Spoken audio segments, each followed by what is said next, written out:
Bangla film ইন্ডাস্ট্রিতে তা হয় শুধুমাত্র না, বাংলা যে কোনো ইন্ডাস্ট্রিতেই। দর্শকরা যে পুরস্কার তোমাকে দিয়েছে অভিনয়ের, সেটাতেই তুমি খুব খুশি? পুরস্কার যারা পেল তারা দারুণ যোগ্য, যারা পেল না তারা দারুণ অযোগ্য, এমনটা নয়। মতের অমিল হলেই তাকে ব্যক্তিগত আক্রমণ, এটাকে তুমি কিভাবে রাখো? যুক্তি যখন কম পড়ে তখন ব্যক্তি আক্রমণের জায়গায় মানুষ যায়। আমি কবে গেছি মনে নেই আমার, যখন মাত্রাতিরিক্ত কেউ অসভ্যতামি করে, একদম অসভ্যতামি করে, তখন আমি তাদের ধুনে দিই।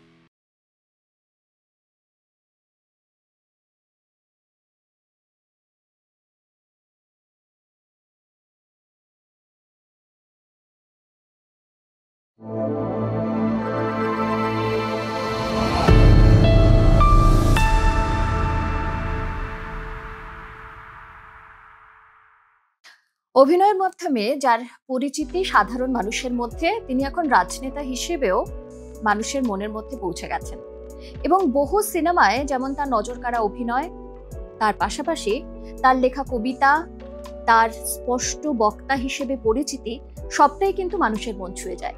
এমন একজনই আজকে আমাদের ডিবি আনলিস্টের নতুন পডকাস্টে আমাদের গেস্ট রুদ্রনীল ঘোষ। রুদ্রনীলদা, স্বাগত জানাই। নমস্কার, কেমন আছো?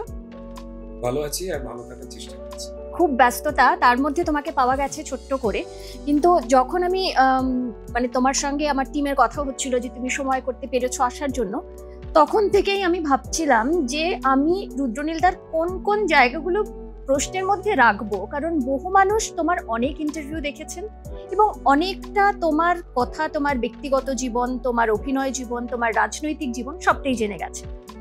আমি যদি একদম একটু শুরু থেকে শুরু করি, কারণ মেসবাড়ি থেকে তোমার জার্নি শুরু, তারপর অভিনয়, রাজনীতি সবটা মোটামুটি আমরা জানি।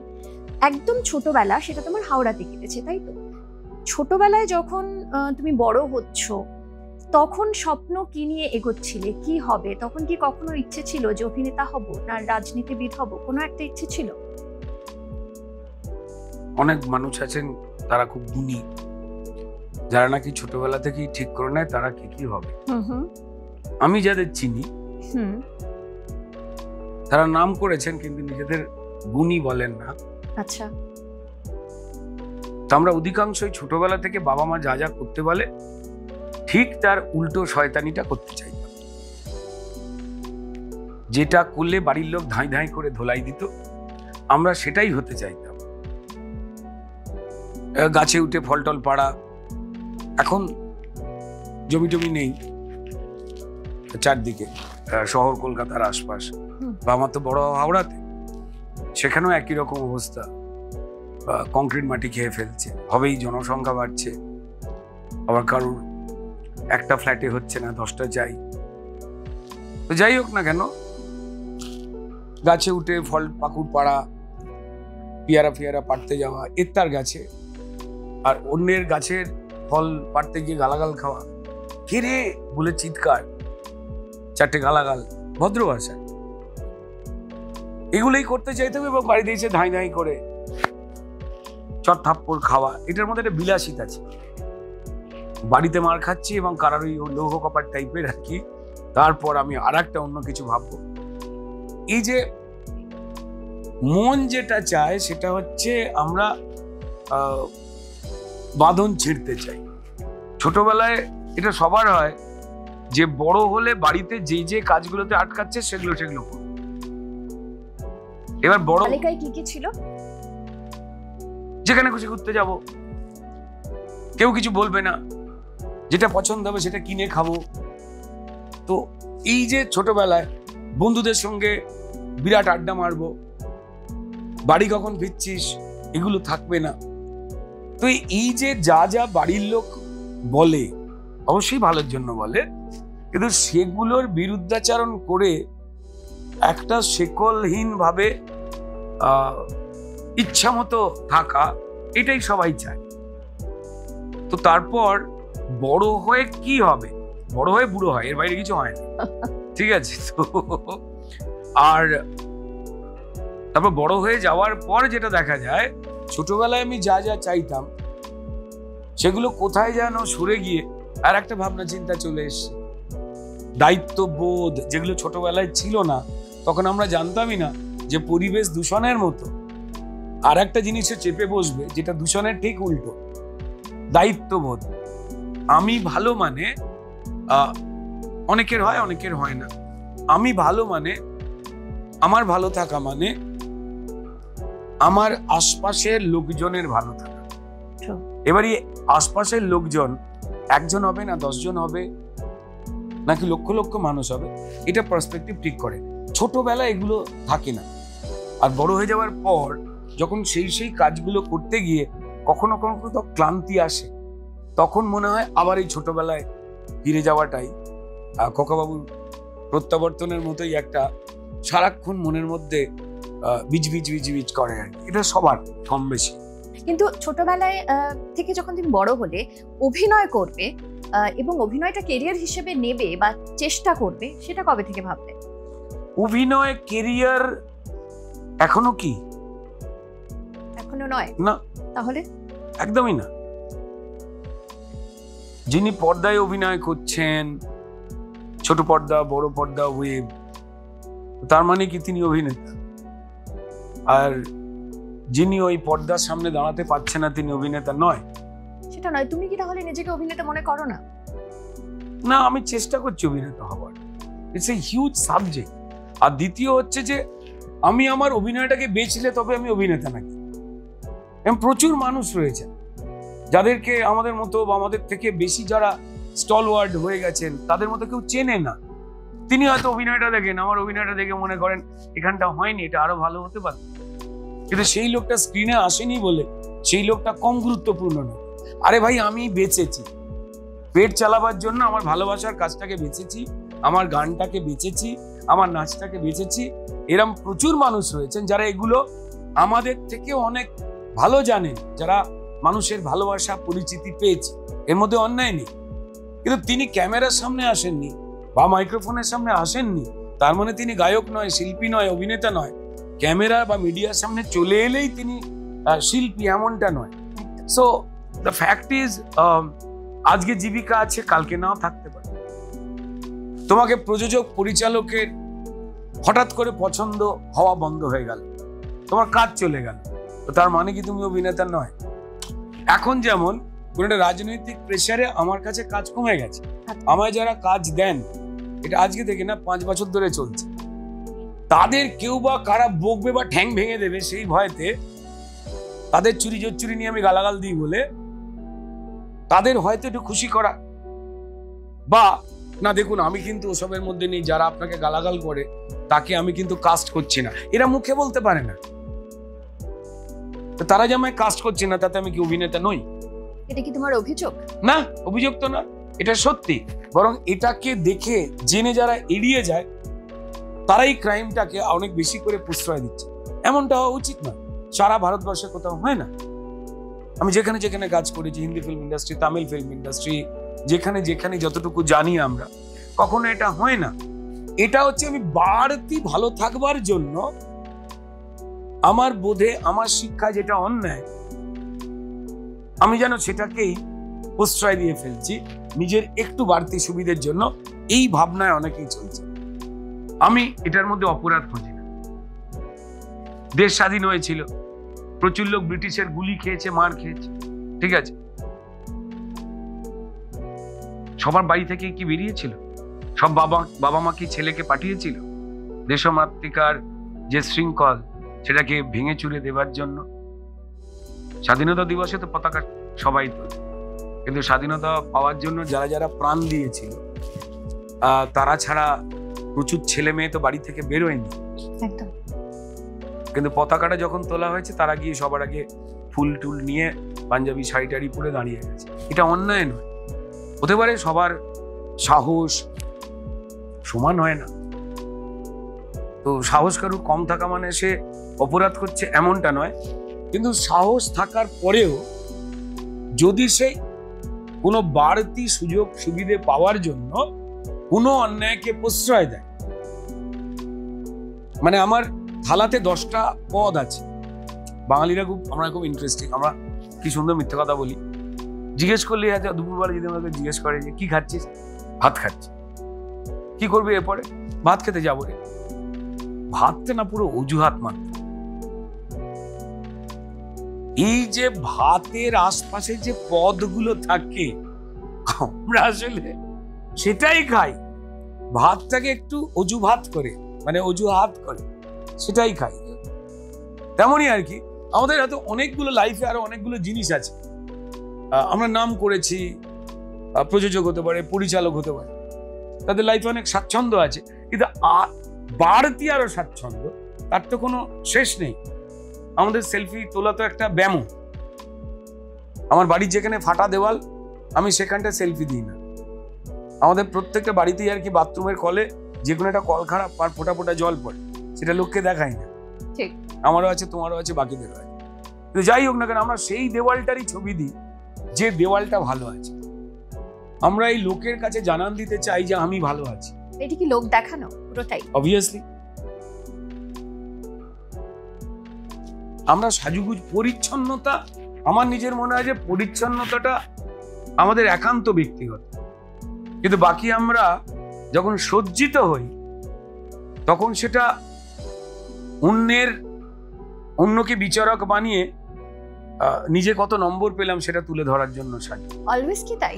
পরিচ্ছন্নতা, হ্যাঁ, মানে নিজেকে সুন্দর রাখা, নিজেকে সাজিয়ে ঘুমোতে রাখা, যায় আয়নার সামনে সেজে, সিরিয়ালে যায়, মেকআপটা করে না। I am not talking about টেলিভিশনটা একটা বাস্তব আর স্বপ্নের মাঝখানে জগৎ।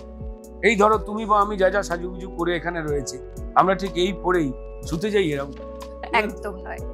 দেখে টেকে চোখে পিছুটি এগুলো বলি আমরা না, তো এটা সত্যি, তো কিছু সত্যি ভালো নয়, তো সেই জন্য সরাতে হয়। কিন্তু কোথাও এটা অন্যের চোখে, পরিচ্ছন্নতাটা নিজের, পরিচ্ছন্নতা আমার নিজের জন্য, কিন্তু বাকিটা অন্যের কাছে নিজের ইমপ্রেশন বাড়াবার জন্য আমরা নিজেদের অন্যের জাজ করি, আমি করি, তুমি, আমরা সবাই করি, মানে অজুহাতটা দিই আর কি, না আর কি, মানে আমি আমার জন্য সাজি। তাহলে বাড়িতে যদি এই করোনার সময় সবাইকে নতুন জামা কাপড় পরে এই ঘর থেকে সেই ঘর প্যারেড করেছে না, যদি পরেওছে তাহলে একটা ছবি তুলে দিয়েছে আর কি, কে কত ভালো আছে। ওই ব্যাড প্যাচ যখন গেছে সব মানুষের জীবনে, আর না আসুক, ঈশ্বর করুন। একদম। তোমার কথা প্রসঙ্গে একটা কথায় আসি, তুমি কিছুক্ষণ আগেই বললে কথা প্রসঙ্গে যে এটা মুম্বাই ফিল্ম ইন্ডাস্ট্রি বলো, তামিল ফিল্ম ইন্ডাস্ট্রি বলো, সেখানে হয় না, তাহলে কি কোথাও হয় না? হ্যাঁ, তাহলে কি কোথাও আমাদের এখানে বাংলা ফিল্ম ইন্ডাস্ট্রিতে তা হয় শুধুমাত্র? বাংলা যে কোনো ইন্ডাস্ট্রিতেই। আচ্ছা, এই মুহূর্তে পাস্ট বিশেষ করে 5-7 বছর সব ক্ষেত্রেই হয়। কিরকম? ধরো যারা ভিক্ষা করেনি তাদেরও সিন্ডিকেটের মাধ্যমে ভিক্ষা করে। Do have any idea? No. এতগুলো বেকার ছেলে শিয়ালদা স্টেশনে, হাওড়া স্টেশনে নামছে, জামা প্যান্ট পরে, মহিলা বাথরুমে ঢুকে যায়, শাড়ি পরে সেজে গুজে টিপ ফিপ পরে বেরিয়ে এসে ট্রাফিক সিগন্যালে দাঁড়ায়। তারা সবাই হিজড়া নন, আমরা তাদের কিন্নর বলি, অনেক কিছু। যারা আমাদের জন্মের সময় বাড়িতে তালি মেরে আনন্দ উৎসব করতে আসে, অনেকে রেগে যান, কেন রেগে যান জানি না, তাদের চোর দেখলে গালাগাল দিতে ইচ্ছা করে না, কিন্তু যত রাগ একটু গরিবের ওপরে, যে একটু পরিচ্ছন্ন কম তার উপরে, যারা একটু হিজড়া, হ্যাঁ, ট্রান্সজেন্ডার, তাদের উপরে দুর্ভাগ্যজনক। তো যাই হোক না কেন, আমি চোখ খুলে আমরা তো জানি না। এক্সাম্পল বলছি, ধরো তোমার মা বা আমার মা, তোমার মা যদি বেঁচে থাকে, আমার মা মারা গেছে, বাকি যাদের মা বেঁচে রয়েছেন, আমাদের এলাকাতে তো রাস্তার উপরে সমস্ত দোকান আছে। আমি যদি আমাদের কোনো মাকে বলি যে মা কতগুলো সিগারেটের দোকান আছে এই রাস্তায়, আমার মা বলতে পারবেন না, কারণ তার নজর ওটা নয়। তাকে যদি আমি জিজ্ঞেস করি মা কতগুলো বাসনের দোকান আছে গো, বাসন কিনতে হবে, ফাটাফাট মা নাম বলে দেবে, বা কোথায় কোথায় বাজার বসে, বা কোথায় কোথায় মন্দির আছে, বা কোথায় কোথায় ছায়া ব্লাউজের দোকান আছে, বা বিছানার চাদর কুশন পাওয়া যায়। ঠিক, ওই কথাটা তোমায় আমায় জিজ্ঞেস করলে অতটা বলতে পারবো না। আমরা অন্য দোকানগুলো বলে দেবো। আমাদের খিদেটা যা, আমাদের প্রয়োজনটা যা, আমরা সেটাই দেখি, বাকিটা আমাদের চোখে পড়ে না।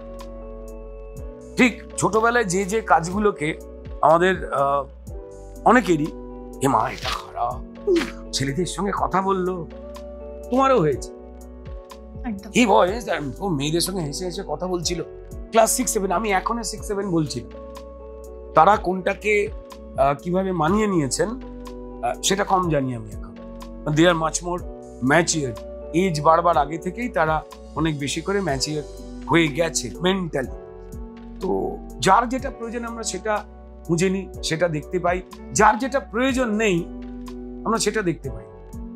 যারা ছোট ছোট এনজিওর কাজ করে, যারা মানুষের সমস্যাটাকে একটা অন্যরকম ভাবে খোঁজে, সে রাস্তায় বেরিয়ে জানে যে ওই ফুটপাতের ধারে যে বাচ্চাটা শুয়ে রয়েছে ওর জন্য কি দরকার। মেবি হয়তো তুমি আমি কম জানি এগুলো। তো তাই আমার এখানে আমার এই রাজ্যের যে শাসন ব্যবস্থা চলছে তার যে দুর্ভাগা অবস্থা, সেই অবস্থাতেই আজকে শিক্ষকদের বুকে ন্যায্য যোগ্য লোকের ওপরে ধাই ধাই করে পুলিশের বুটে লাথিয়ে এসে লাগে। এবার এটাকে দেখেও যদি না মনে করে কোথায় যে বলছে সে হাড়বজ্জা বা বিরাট ধান্দাবাজ, যে লাথি মারাচ্ছে তার থেকে ওর কিছু মাল কামানো বাকি, নাহলে এটা হতে পারে। তো এরাই আমার সমাজ। তো আমি যতই এসকেপ করি এখান থেকে, এই অন্ধকারটা থাকবে না। এই অন্ধকারটা সরে গেলে যে আলোটা আসবে, সেই আলোয় যারা বুকে লাথি খেয়েছে তারা কিন্তু পয়েন্ট আউট করে রেখে দিচ্ছে, আমি যখন চিৎকার করছিলাম, যন্ত্রণাতে ছটফট করছিলাম যে আমি যোগ্য, আমি আবাস পাইনি, আমার জন্য বাড়ি পাঠানো হয়েছে, কিছু বড় লোক সেগুলো চুরি করেছে, তাদের জেলে পোড়া হয়নি। আমাদের এখানে পুলিশকে ব্যবহার করা হচ্ছে চোরকে স্যালুট টুকু। সে বেচারা মানুষ বিপদে পড়েছে, সে চাইছে পাশে দাঁড়াতে। যারা জুনিয়র পুলিশ আমাদের সমাজে কাজ করেন তাদের উপরে আমাদের খুব রাগ, কিন্তু একবারও বুঝতে পারি না আমরা অনেকেই যে সে আজ্ঞাবহ দাস, সে যদি ভালো কাজ করে, সে যদি আইনকে রক্ষা করার কাজ করে, মানুষের পাশে দাঁড়ায় বিপদে, তাতে অন্য কেউ রেগে যাবে, তার মালিক পক্ষ, তাকে বউ বাচ্চা নিয়ে ট্রান্সফার হয়ে যেতে হবে। তো সবকটা ঘটছে, আমরা ইচ্ছা করে এটাকে দেখছি। আমরা কম বেশি সবাই বদমাইশ, আমরা দেখছি যেটাতে আমার ভালো। আবার বললাম যে আমারটা দুজনে থাকতে পারে, চারজনে থাকতে পারে, 4 লক্ষ মানুষকেও আমার বলে মনে হতে পারে। ইট মানে ডিপেন্ডস। তো যাই হোক, কিছু লোক অনেকটা বেশি দেখতে চান, কিছু লোক ছোট করে নিজেরটা দেখতে চান। 2 ধরনের মানুষ থাকে।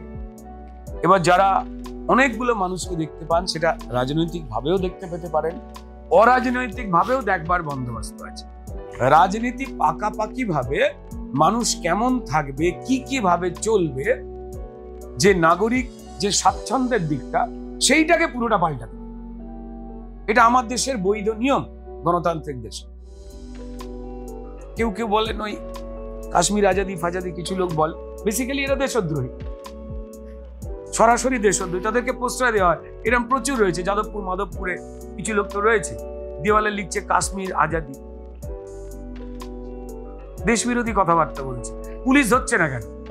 নিশ্চয়ই পুলিশের মালিককে এরা কোনো সাহায্য করে, নাহলে এত বড় কথা বলবার পরে তারা অ্যারেস্টেড নয়। হুইচ ইজ আমার ভাই, আগে দেশটাকে ভালোবাসো না। রাজনৈতিক মত পথ যে কোনো দিকে তো পার্থক্য থাকবে, তুতু ম্যায় থাকবে। আমরা কেউ তো নিখুঁত নই, আমারও 10টা ভুল আছে। এবার আমার ভুলটা আমি দেখতে পাই না। ধর আমি তোমার সঙ্গে কথা বলছি, আমার চোখটা ক্যামেরা সেটা ওদিকে তাকিয়ে রয়েছে, আমার দিকে কি রয়েছে নেই। আমি যেমন তোমার দিকে তাকিয়ে বলে দিতে পারি যে তোমার 2টো চুল আর একটু সরিয়ে এদিকে গেলে আর একটু অন্যরকম দেখতে লাগবে, এটা আমি বলতে পারি, তুমি পারবে না যতক্ষণ না জাস্ট তুমি এটা তোমার সামনে ক্যামেরা সেট আপ করছো। ঠিক তেমনই আমার কোনটা ঠিকঠাক দেখতে লাগছে না আমি বুঝতে পারি না, তাই আমার খুঁত থেকে যাওয়াটা স্বাভাবিক। আমরা কেউই নিখুঁত নই, আমরা কেউ ঈশ্বর নই, আমাদের ভুল আছে। এবার কিছু লোক আছে ভুলটাকে ধরিয়ে দিতে গেলে তারা রেগে যায়, গালাগাল করে এবং তোমাকে মিথ্যেবাদী প্রমাণের চেষ্টা করবে, তোমার আগে বলা কথাগুলোকে মিথ্যা কথা বলবে। কারণ যাতে এই যে আমি তোমার খুঁতটা ধরিয়ে দিয়েছি, এটা যে মিথ্যে, তুমি পুরোটাই মিথ্যে, এটা প্রমাণ করার জন্য তোমার পুরনো বা পরের কাজগুলোকে এরা মিথ্যে বলে যাওয়ার চেষ্টা করে, ইউনিফাইড। একদম। So this is really interesting, it's human nature. অনেক কিছু ঘটে যাচ্ছে, আমরা কেউ নিজেরটুকু নিয়ে আমার মনে করি, আবার আমরা কেউ অনেককে নিয়ে আমার মনে করি। তফাৎটা এইখানে। আমার যেমন কারুর উপরে অভিযোগ নেই। আমি যেমন বাকিদের তেমনটা হতে হবে। আমি যেমনটা ভাবি তেমনটা যদি না ভাবে সে হাড়বজ্জাত, সে খারাপ, তার ভুল আছে, একদম নয়। আমরা কেউই পারফেক্ট, কেউ না, নোবডি। আমরা ঈশ্বর নই, হতে পারবো না। তার মধ্যে যদি একটুখানি যারা একটু বিপদ আপদের মধ্যে রয়েছে তাদের একটু সাহায্য করবার জন্য যদি একটু সময় বার করতে পারি আমি, বা আমরা যে কেউ, ফাইন। ইভেন অন্যজনের জন্য বার না করে যদি কেউ রাস্তায় যে পশুগুলো রয়েছে, একটু পাখি আছে, পশু আছে, একটু কুকুরদের নিয়ে যারা কাজ করে, বিড়ালদের নিয়ে যারা কাজ করে, দে আর অলসো ডুইং গুড। কিংবা 4টে গাছ লাগাচ্ছে, তারাও একই ভালো কাজটা করে যাচ্ছে, যদি এটাকে ভালো মনে হয়। একদম তাই রুদ্রনীল দা। আচ্ছা, এবারে একটু অন্য প্রসঙ্গে আসি রুদ্রনীল দা। আমি যদি ঠিকঠাক তোমাকে নিয়ে একটু রিসার্চ করে থাকি, তাহলে 2007 এবং 2020-তে তুমি সাপোর্টিং রোলে BFG অ্যাওয়ার্ড পেয়েছিলে। তারপর 2024-এ গ্লোবাল ফেম অ্যাওয়ার্ড, তাই তো? আর কোনো তথাকথিত যে সমস্ত পুরস্কার বিশেষ করে বাংলাতে হয়, সেরকম কোনো পুরস্কার তোমার ঝুলিতে খুব একটা সাম্প্রতিক সময়, ওগুলো বাদ দিয়ে সাম্প্রতিক সময়ে দেখা যায়নি। তো এটা নিয়ে কি কোনো অভিযোগ রয়েছে, নাকি দর্শকরা যে পুরস্কার তোমাকে দিয়েছে অভিনয়ের, সেটাতেই তুমি খুব খুশি? না না, এরম নয়। পুরস্কার যারা পেল তারা দারুণ যোগ্য, যারা পেল না তারা দারুণ অযোগ্য, এমনটা নয়। কখনো আমি পুরস্কার পাই, কখনো অন্যরা পায়, আমি হাততালি দিই, কারেক্ট। তো তাতে কোনো রকম কোনো অসুবিধা হয় না, এটা নিয়ম। ছোটবেলায়, মানে আমার জীবিকার ছোটবেলার কথা বলছি, অ্যাওয়ার্ড ডেফিনেটলি মানুষকে ইন্সপায়ার করে। আমি এটা সম্মানিত হচ্ছি, 4টে লোক হাততালি দিচ্ছে, এরকম। আবার এরকমও হয় যে আমায় বা আমার কোনো পরিচিত বা পছন্দের কাউকে পুরস্কার না দিলে আমি কিন্তু এই অনুষ্ঠানে যাব না দেখতে। তখন আবার তার বায়না রাখবার জন্য কিছু পুরস্কার দেওয়া হয়, এটা একদম ভুল নয়। এটাও হয় এমা, ছোটবেলা থেকেই তো। আমার অভিনয়ের ছোটবেলা নয়, আমার বয়সের ছোটবেলা থেকে। তো কিন্তু ঘটনাটা হচ্ছে সেই সংখ্যাটা না বেশি নয়, একদমই বেশি। 60% অ্যাওয়ার্ড অত্যন্ত জেনুইন অ্যাওয়ার্ড হয়, আর 40% অ্যাওয়ার্ডের ক্ষেত্রে ওই যদি কেউ বা কারা, মানে এটা আমি নিজে পার্সোনালি দেখেছি, তাদের একটু পুরস্কার দিয়ে দেওয়া হয় টয় গোছের আর কি। নাহলে এই ভদ্রলোক আসবেন না, ওই ভদ্রলোক আসবেন না, বা ভদ্রমহিলা আসবেন না, বা আমি আসবো তার জন্য তাহলে আমায় কি অ্যাওয়ার্ড দেবে। তো তখন কিছু সৌজন্যতার অ্যাওয়ার্ড আছে, বিভিন্ন গালভরা নাম দিয়ে দিয়ে দেওয়া হয়। কিন্তু মেন যে মানে 60% যে অ্যাওয়ার্ড, সেই অ্যাওয়ার্ডটার কিন্তু জেনুইনিটি অবশ্যই আছে, আর বাকি 40টা খেলনাবাটি। এটা আমরা সবাই জানি, এটা নিয়ে বলতে নেই, ওই জন্য ভেঙে আর না বলা বেটার। এক্ষেত্রে কি তুমিও নীরব থাকবে? মানে তুমি যেখানে স্পষ্ট বক্তা হিসেবে তোমার একটা পরিচিতি রয়েছে, কারণ তুমি যেটা বলো সেটা পেছনে নয়, লোকে সামনে বলতে ভালো। এই তো সামনে বললাম, বাকিটা যারা অ্যাওয়ার্ড দেন তারা বলবে। একদম। আচ্ছা, এটা বুঝতে পারা যায়, মানে এটা অডিয়েন্স বুঝতে পারে, অডিয়েন্স বুঝতে পারে। দেখো, প্রথম কথা হচ্ছে যে ভালো অভিনেতা আর জনপ্রিয় অভিনেতা দুটো কথার মধ্যে আকাশ পাতাল তফাৎ। মানে অভিনেতা বা অভিনেত্রী দুজনের ক্ষেত্রেই বলছে। অনেক সময় প্রচুর ভালো জিনিস রয়েছে, সেই দোকানে ভিড় হয় না। মদের দোকানে সন্ধ্যাবেলা প্রচুর লাইন। মদ খেলে কি পুষ্টি হয়? দুধের দোকানে যদি ওইভাবে লাইন পড়তো, আমাদের দেখতে অন্যরকম হয়ে যেত। তো কিন্তু দুটোরই প্রয়োজন রয়েছে, সেই কারণে সরকার বিক্রি করছে। মানুষ না খেলে সরকারের রোজগার নেই, আর আমার রাজ্যটা তো মদ বিক্রি করেই চলে। গভর্নমেন্ট অফ ওয়েস্ট বেঙ্গল সে মদ বিক্রি করে। বলতে ভালো না খারাপ লাগছে আমি জানি না, কিন্তু এটা বাস্তব। তো সরকার আমাদের মদ খায়, যেই আপনি মদ খেয়ে চলে গেলেন, ইস মাতাল, আমার মাতাল বানাচ্ছে কে ভাই? মদ বিক্রি করছে সরকার, বসিয়ে খাওয়াচ্ছে, তার জন্য বার থেকে ট্যাক্স দিচ্ছে সরকার, আমাকে টলাচ্ছে সরকার, আর সামাজিকভাবে আমাকে গালাগাল দিচ্ছে। হ্যাঁ, এই দেখ মাতাল। মাতাল করলো কি? আমার সরকার। তো আর গালাগাল দিচ্ছে কারা? যারা সরকার বানিয়েছে। তো এটা পুরোটা একটা খুব কমেডি শো। তো যাই হোক না কেন, আর মানে এটা খুব একটা পছন্দের তো বস্তু নয়। তো তাই অনেকগুলো জিনিস আছে যেগুলো আমরা জানি,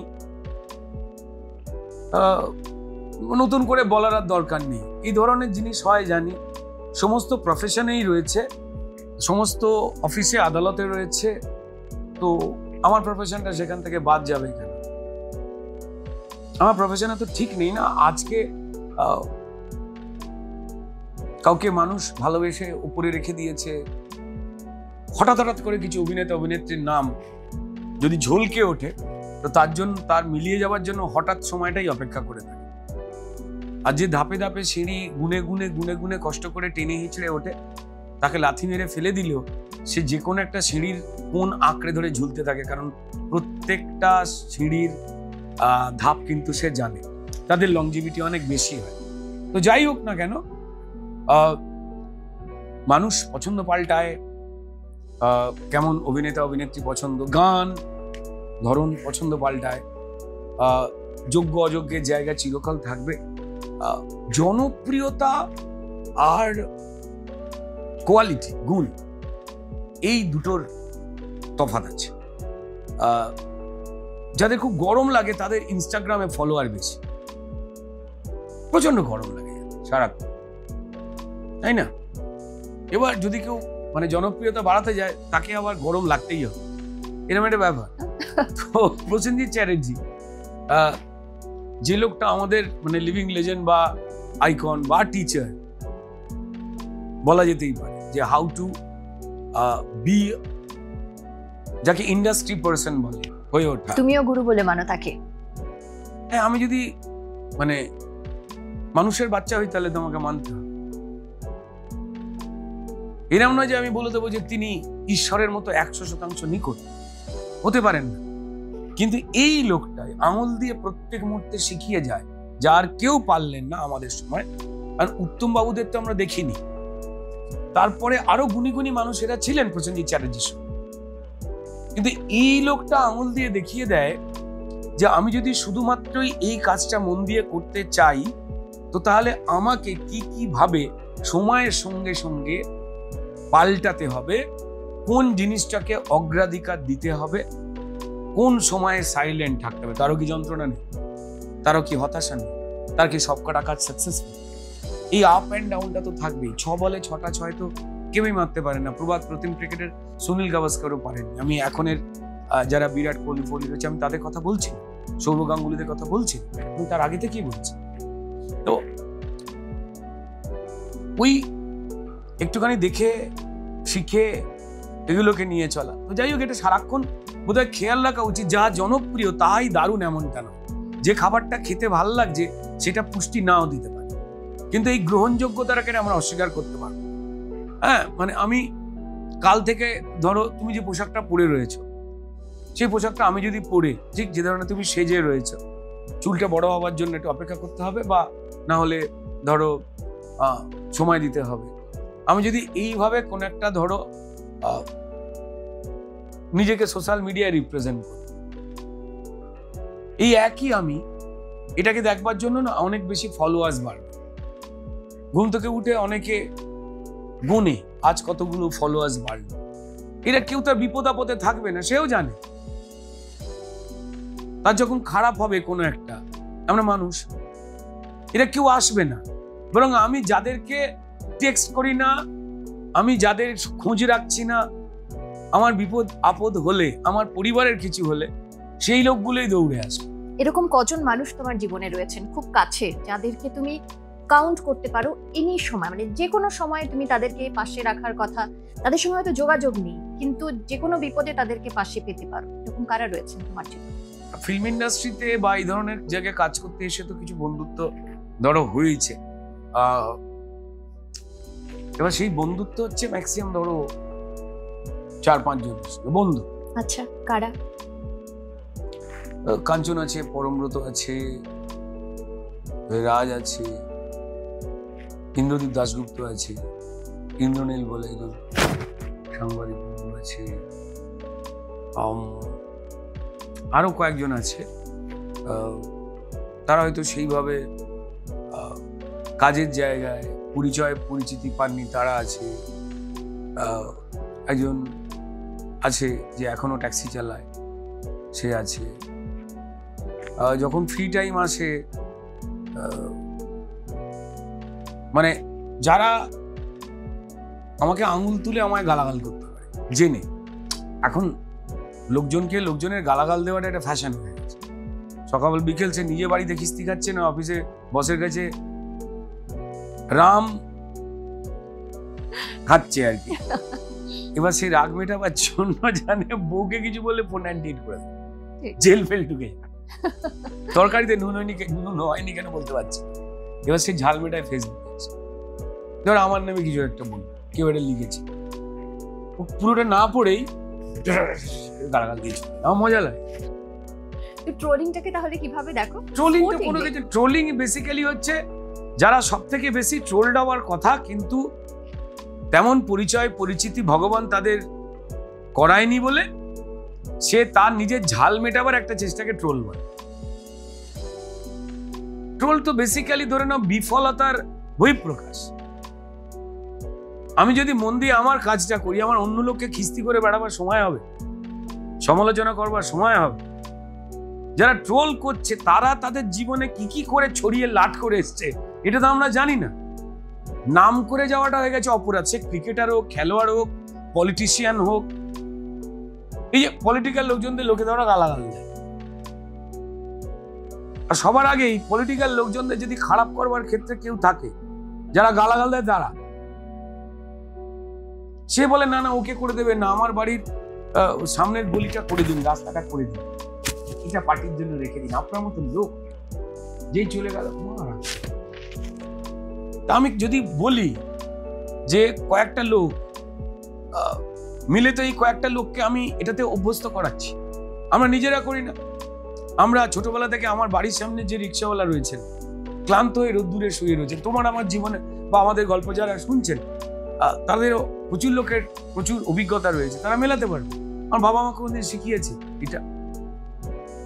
একজন রিক্সাওয়ালা এই গরমে রোদ্দুরে রিক্সা চালিয়ে ক্লান্ত হয়ে ধরে শুয়ে রয়েছে, আমাকে মেট্রো ধরতে হবে। এখন আমরা প্রত্যেকেই তো মডেল হয়ে গেছি, স্টার হয়ে গেছি প্রত্যেকেই। আমরা ঠান্ডা গাড়ি ছাড়া যেতে পারি না, তাই না? অ্যাজ ইফ যেন পশ্চিমবঙ্গটা সাইবেরিয়া হয়ে গেছে, তাই না? আমাদের আর অটো টোটোতে খুব একটা যেতে ভালো লাগে না, লোকে কি বলবে এরকম একটা হয়েছে। কে লোক? সেও তো লোন করে ভালো রয়েছে। তো ধরো কেউ রিক্সাওয়ালা বিশ্রাম নিচ্ছে, তোমায় কোনো একটা জরুরি কাজে পৌঁছতে হবে, সেই রিক্সাটা মাধ্যম। আমাদের প্রত্যেকটা গলি তো চওড়া নয়, এটাই তো মানে ভারতবর্ষের একটা ভৌগোলিক নেচারের মধ্যে পড়ে। সেখান থেকে বেরিয়ে একটু বড় রাস্তায় গেলাম, সেখান থেকে অটো বা বাস পেলাম, কি মেট্রো পেলাম, কি ট্রেন পেলাম, কোথাও একটা গেলাম। আমরা কখনো না কখনো তো এই ক্লান্ত হয়ে রিক্সার ওপরে বেঁকে শুয়ে থাকা রিক্সাওয়ালা ভাইকে আমরা খোঁচা মেরে ডেকেছি যখন কোনো গাড়ি দেখতে পাচ্ছি না। দাদা যাবেন? এই যাবি? যারা বেশি শিক্ষিত, তুই তো গাড়ি করে বিরাট, যাবে এই বলে তো ডেকেছি। ভদ্রলোক চোখের পাতা কুচলে হয়তো ক্লান্ত অবস্থায় আড়মোড়া ভেঙে হয়তো বলেছেন না। আমরা সঙ্গে সঙ্গে কি করেছি, তাকে ঘুষ দিয়ে কিনতে গেছি তার ক্লান্তিকে। আমাদের বাবা মায়েরা এটা শেখায়নি। চলো না 5 টাকা বেশি নিয়ে নেবে, করিনি? করেছি তো। তো তাহলে তার ক্লান্তিটাকে আমি আমার স্বার্থে কিনেছি। হয়তো আমি বয়ফ্রেন্ডের সঙ্গে দেখা করতে যাচ্ছি, গার্লফ্রেন্ডের সঙ্গে দেখা করতে যাচ্ছি, বা আমায় কোনো একটা হসপিটালে পৌঁছতে হবে, তাই ট্রেন মেট্রো ধরতে হবে, বা আমার ইন্টারভিউ আছে, বা অন্য কোনো জরুরি কাজ আছে। এই ভদ্রলোক যখন রিক্সা টানছে, দাদা একটু জোরে, এটাও বলেছি। তারপর যখন আমি পৌঁছে গিয়েছি, এই রিক্সাওয়ালা ভদ্রলোকের জন্য আমার লাইফে সাকসেস এলো। তারপর আমার 14 গোষ্ঠী আমায় শেখায়নি যে লোকটার জন্য হলো, আমরা কেউ তাকে নেমে কোনোদিন খুঁজে ধন্যবাদ দিয়েছি? দেখতে পেল ইটস উই, এটা আমরাই পরিষ্কার ছুঁচ হয়ে চালুনির বিচার করি, আমরা যাদের 10 জনকে মানুষ চেনে না, তারা সেই সুযোগটাকে নিয়ে অন্যজনের সমালোচনা করি। মাঠে নেমে যদি কেউ কাজ করে, যেমন যে কোনো রাজনৈতিক দলে আমার বন্ধু বান্ধব আছে বা অরাজনৈতিক ক্ষেত্রেও আছে যারা মাঠে নেমে কাজ করছে, হয়তো আমি বলছি যে এই পথে যাওয়াটা বেস্ট, ও বলছে না ওই পথে। আমার বিরুদ্ধ মতামত যিনি রাখছেন তিনি আমার শত্রু নন, তিনি আমার মতবাদের বিরোধী। আমার বাবা মা, আমার স্বামী স্ত্রী, আমার প্রেমিক প্রেমিকা, প্রচুর বন্ধু বান্ধব আছে যাদের মধ্যে কেউ কন্টিনেন্টাল খেতে পছন্দ করছে, কেউ চাইনিজ, কেউ সাউথ ইন্ডিয়ান, কেউ বাঙালি। আমার খাবারের মেনু তার সঙ্গে না মিললে আমি কেন গালাগাল দেব? আমি গালাগাল দিতে গিয়ে জেনে নেব না যে আমি ঠিক বিরুদ্ধাচরণ করছি কিনা, এটাকে বিরুদ্ধাচরণ বলে না। একদম তোমার কথার প্রসঙ্গেই কথাটা মনে হলো জিজ্ঞেস করা খুবই দরকার। এক সময়ে, আমি যদি অনেক আগে চলে যাই, অনেক আগের কথায়, এক সময় রাজনীতি বলতে ছিল একটা সৌহার্দ্যপূর্ণ সম্পর্ক। কিন্তু এখন দেখা যায় যে কোনো সময় মতের যদি অমিল হয় রাজনৈতিক ব্যক্তিত্বদের সঙ্গে বা কোনো মতবিরোধ হলো, সবটাই পৌঁছে যায় ব্যক্তিগত আক্রমণ। তোমার ক্ষেত্রে আমি কিছু কিছু ক্ষেত্রে আলাদা বলতেই পারি, কারণ তুমি রাজ চক্রবর্তীর নাম নিলে, যে বিরোধী দলে রয়েছে, যে তোমার ভীষণ ভালো বন্ধু, এরকম বহু মানুষ রয়েছেন। কিন্তু এই যে মতের অমিল হলেই তাকে ব্যক্তিগত আক্রমণ, এটাকে তুমি কিভাবে রাখো? এটা অবলম্বন খোঁজা। যুক্তি যখন কম পড়ে তখন ব্যক্তি আক্রমণের জায়গায় মানুষ যায়। ঠিক আছে, আমি কবে গেছি মনে নেই আমার,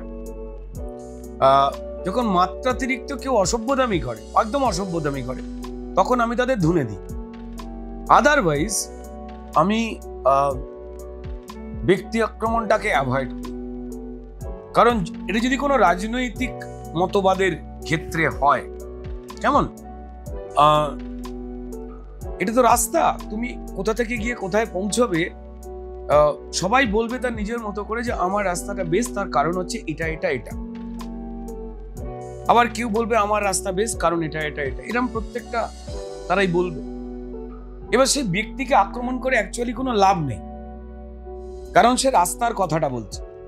সেই রাস্তায় যদি কোনো ফল্ট থেকে থাকে, বারংবার, কোনো রাজনৈতিক দল খুঁতের ঊর্ধ্বে নয়, কোনো রাজনৈতিক দল, কিন্তু কোনো রাজনৈতিক দল শুধুমাত্র খুঁত দিয়েই জন্ম হয়েছে, এবং এই মানে খুঁতটাই তাদের আধার বা ভিত্তি, সেটা তখন দুর্ভাগ্যজনক।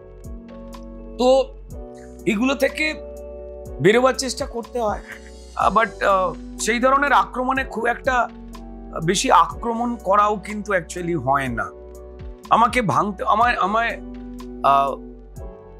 পরিবেশটা পাল্টাতে গেলে চূড়ান্ত বড় কিছু ব্যক্তিত্ব রয়েছে, তারা যদি কোনো রাজনৈতিক দলের উপরে তার নিজের স্বভাব বা নেচারের মধ্যে বা চরিত্র দিয়ে প্রভাব বিস্তার করতে পারে, তখন সেটা একটু মারাত্মক হয়ে যায়।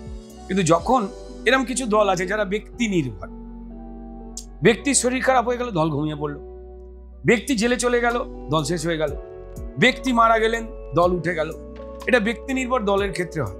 কিন্তু যেগুলো কিছু নিয়ম বা নীতি নির্ভর দল আছে, তাদের ব্যক্তির পরিবর্তনে কিছু যায় আসে, কিছুটা আঘাত পড়ে, কিছুটা, সেটা সাময়িক। ফলত তারা আবার ইটস লাইক পিরামিড, তুমি একটা দিক ঠেলে দাও, আবার একটা দিকের মাথাটা উঁচু হয়ে যায়, সেই পিরামিডের শেপটাই নেবে। আর ব্যক্তি নির্ভর দল হচ্ছে লাট্টুর মতো, যতক্ষণ কোন একটা ইস্যু আছে ও ঘুরতে থাকবে একটা আলপিনের ওপর, যেই সে ইস্যু থেকে সরে যাবে, দম যেই ফুরিয়ে যাবে, ছিটকে এমন খাটের নিচে ঢুকে যাবে, মানে একটা পিনের ওপরে ঘুরছে, উপরটা বিরাট ভারী, ওই একজনের ওপরে বাকিরা ঘাড়ে চেপে বসেছে। পিনের নিচের যে লোকটা, সে জানেই না ওপরে কি হচ্ছে, কি চেঁচাচ্ছে, কারণ সে নিচের দিকে তাকিয়ে ঘুরে যাচ্ছে। একটু যদি দম শেষ হয়ে যায়, সে এমন জায়গায় চলে যাবে ওই লাট্টু আর খুঁজে পাওয়া যায় না। আমি প্রত্যেকেরই এরকম খাটের নিচে, বাড়িতে আমরা যখন লাট্টু খেলেছি, পাওয়া যায়নি। সো যাই হোক না কেন, ইটস বেটার মানে টু অ্যাভয়েড রাজনৈতিক ক্ষেত্রের কিছু ব্যক্তি আক্রমণ। আবার এমন এমন কিছু লোকজন এমন কিছু কথা বলে ফেলেন, সেখানে উত্তর দিতে গিয়ে মনে হতেই পারে ব্যক্তি আক্রমণ হয়ে যাচ্ছে।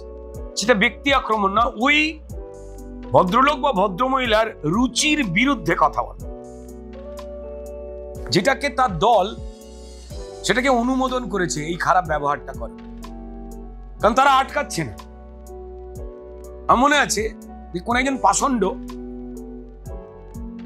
সম্মানীয় আমার দেশের জনজাতি আদিবাসী পরিবার থেকে উঠে আসা রাষ্ট্রপতি মহোদয়াকে তার গায়ের রং নিয়ে, তাকে কেমন দেখতে, সেটা নিয়ে কদর্য ভাষায় কথা বলেছেন। তার যিনি নেত্রী তিনি কিচ্ছু বলেন, যিনি এবার বড়সড় মন্ত্রীও বটে, যে সংবিধানে শপথ খেয়েছে। তো তারপর থেকে আমি এই ভদ্রলোককে দেখলেই আমার নিজের মনে হয় যে একে ঋত্বিক রোশনের মতো দেখতে। আমি প্রশংসা করছি। এই যে এগুলো থেকে একটুখানি বেরিয়ে এলে বেটার হয়, কারণ যে রাজনৈতিক দলই হোক না কেন, যে উদ্দেশ্যে তারা যাচ্ছে সেটা খারাপ লাগে। যে এত দুর্নীতি হচ্ছে, ধরা পড়ছে, জেলে যাচ্ছে, মানুষের ক্ষয়ক্ষতি করে এই দুর্নীতি, সেটাকে নিয়ে যদি কোনো রাজনৈতিক দল চুপ করে থাকে, তাদের দলে যদি কোনো লোক করে, তাহলে ভাবতে হবে যে এটা ওই দলের নিয়ম, নাহলে বাকিরা কথা বলছে না, তাই না? আমার বাড়িতে 10 জন আছে, তার মধ্যে যদি একজন কোনো খারাপ কাজ করে, বাড়ির যারা বড়রা তারা এগিয়ে এসে ওই যে খারাপটাকে যারা দেখতে পেয়েছে তাদের গালাগাল কেন করছে? যে খারাপ কাজটা করেছে তার হয়তো বলা উচিত, হোয়াট এভার এই মানুষটা ঘটিয়েছেন, এটা অনিচ্ছাকৃত বা ভুল বা অন্যায়, এটা অমুক, তাই আমরা এটাকে সমর্থন করছি না। অন্তত এই কথাও আজকাল আর কেউ বলে না, তাই তারা ব্যক্তিগত গালাগাল খান। একদম তাই। আচ্ছা, এই গায়ের রং নিয়ে হিউমিলিয়েশন, এটা তোমার বেশ কয়েকটা ইন্টারভিউতে আমি দেখেছি, এরকম একটা জার্নির মধ্যে দিয়ে তোমাকেও যেতে হয়েছে অভিনয়ের ক্ষেত্রে। আমি এবং পাওলি দাম, এই দুজনকে বেশি, এবং আমি এবং পাওলি দাম আমরা দুজনেই মিথটাকে ভেঙেছি। রাস্তা ভয়ঙ্কর কঠিন ছিল। আমার পিতৃ প্রদত্ত যা height 5.5 foot, I am happy with that.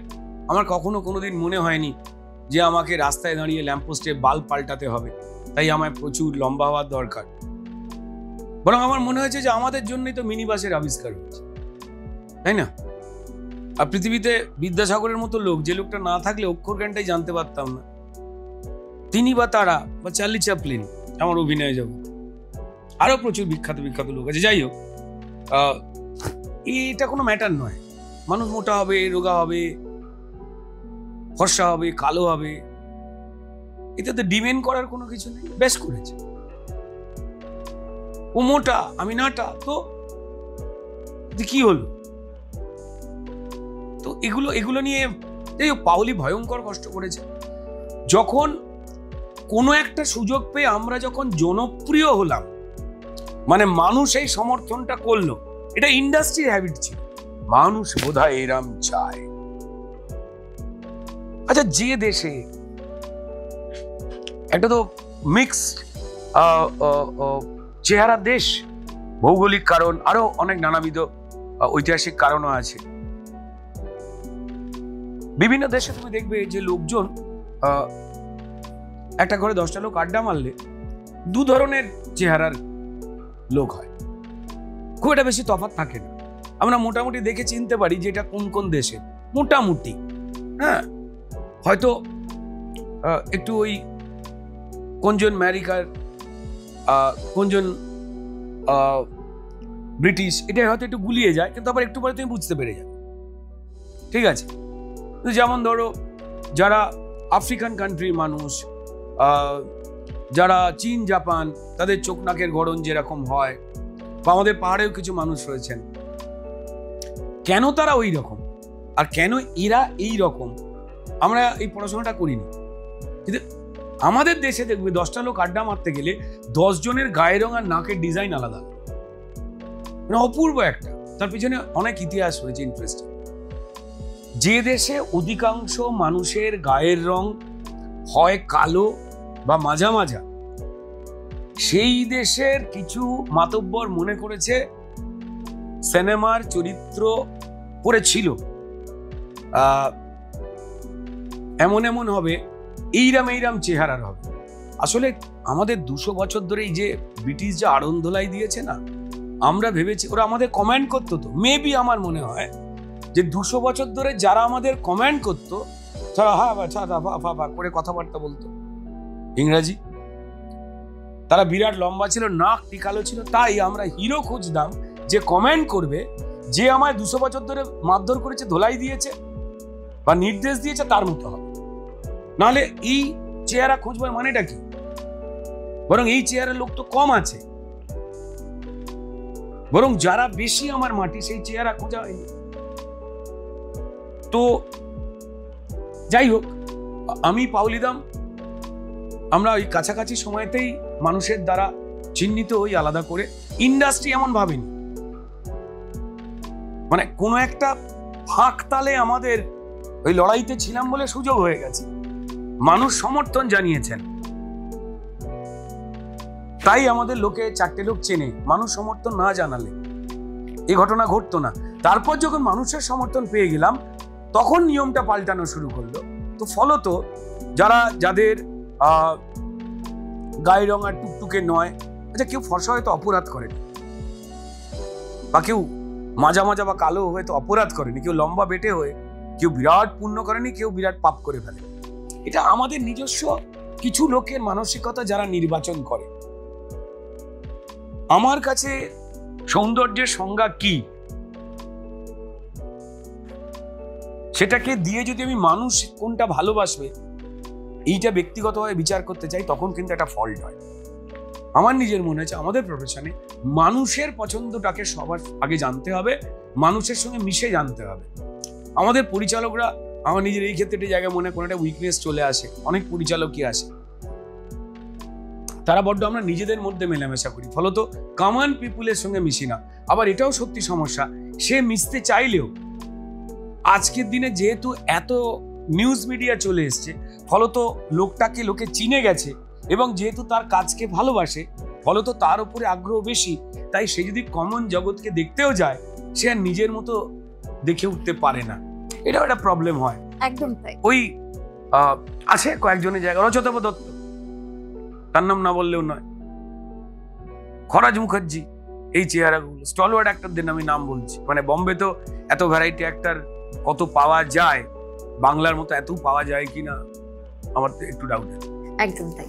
আচ্ছা, এখন যেটা শোনা যায় বা বেশ কিছুদিন ধরে এটা শোনা যাচ্ছে যে টলিউডে রাজনীতি বা শাসক দলের একটা প্রভাব কাজ করছে, সেটা সিনেমা রিলিজ থেকে শুরু করে সিনেমার যে কোনো সিনেমার হল পাওয়া, সমস্তটাই মানে সমস্ত বিষয়টাতেই লেগেছে রাজনীতির ছোঁয়া। এটা নিয়ে কি বলবেন? জঘন্যভাবে কাজ করছে এবং টলিউডটাকে বরবাদ করে দিয়েছে। যে কোনো জীবিকা, সেখানে কোনো ইউনিয়ন থাকা, রাজনৈতিক মতামত থাকা, সেটা কখনো পর্যন্ত নতুন নয়।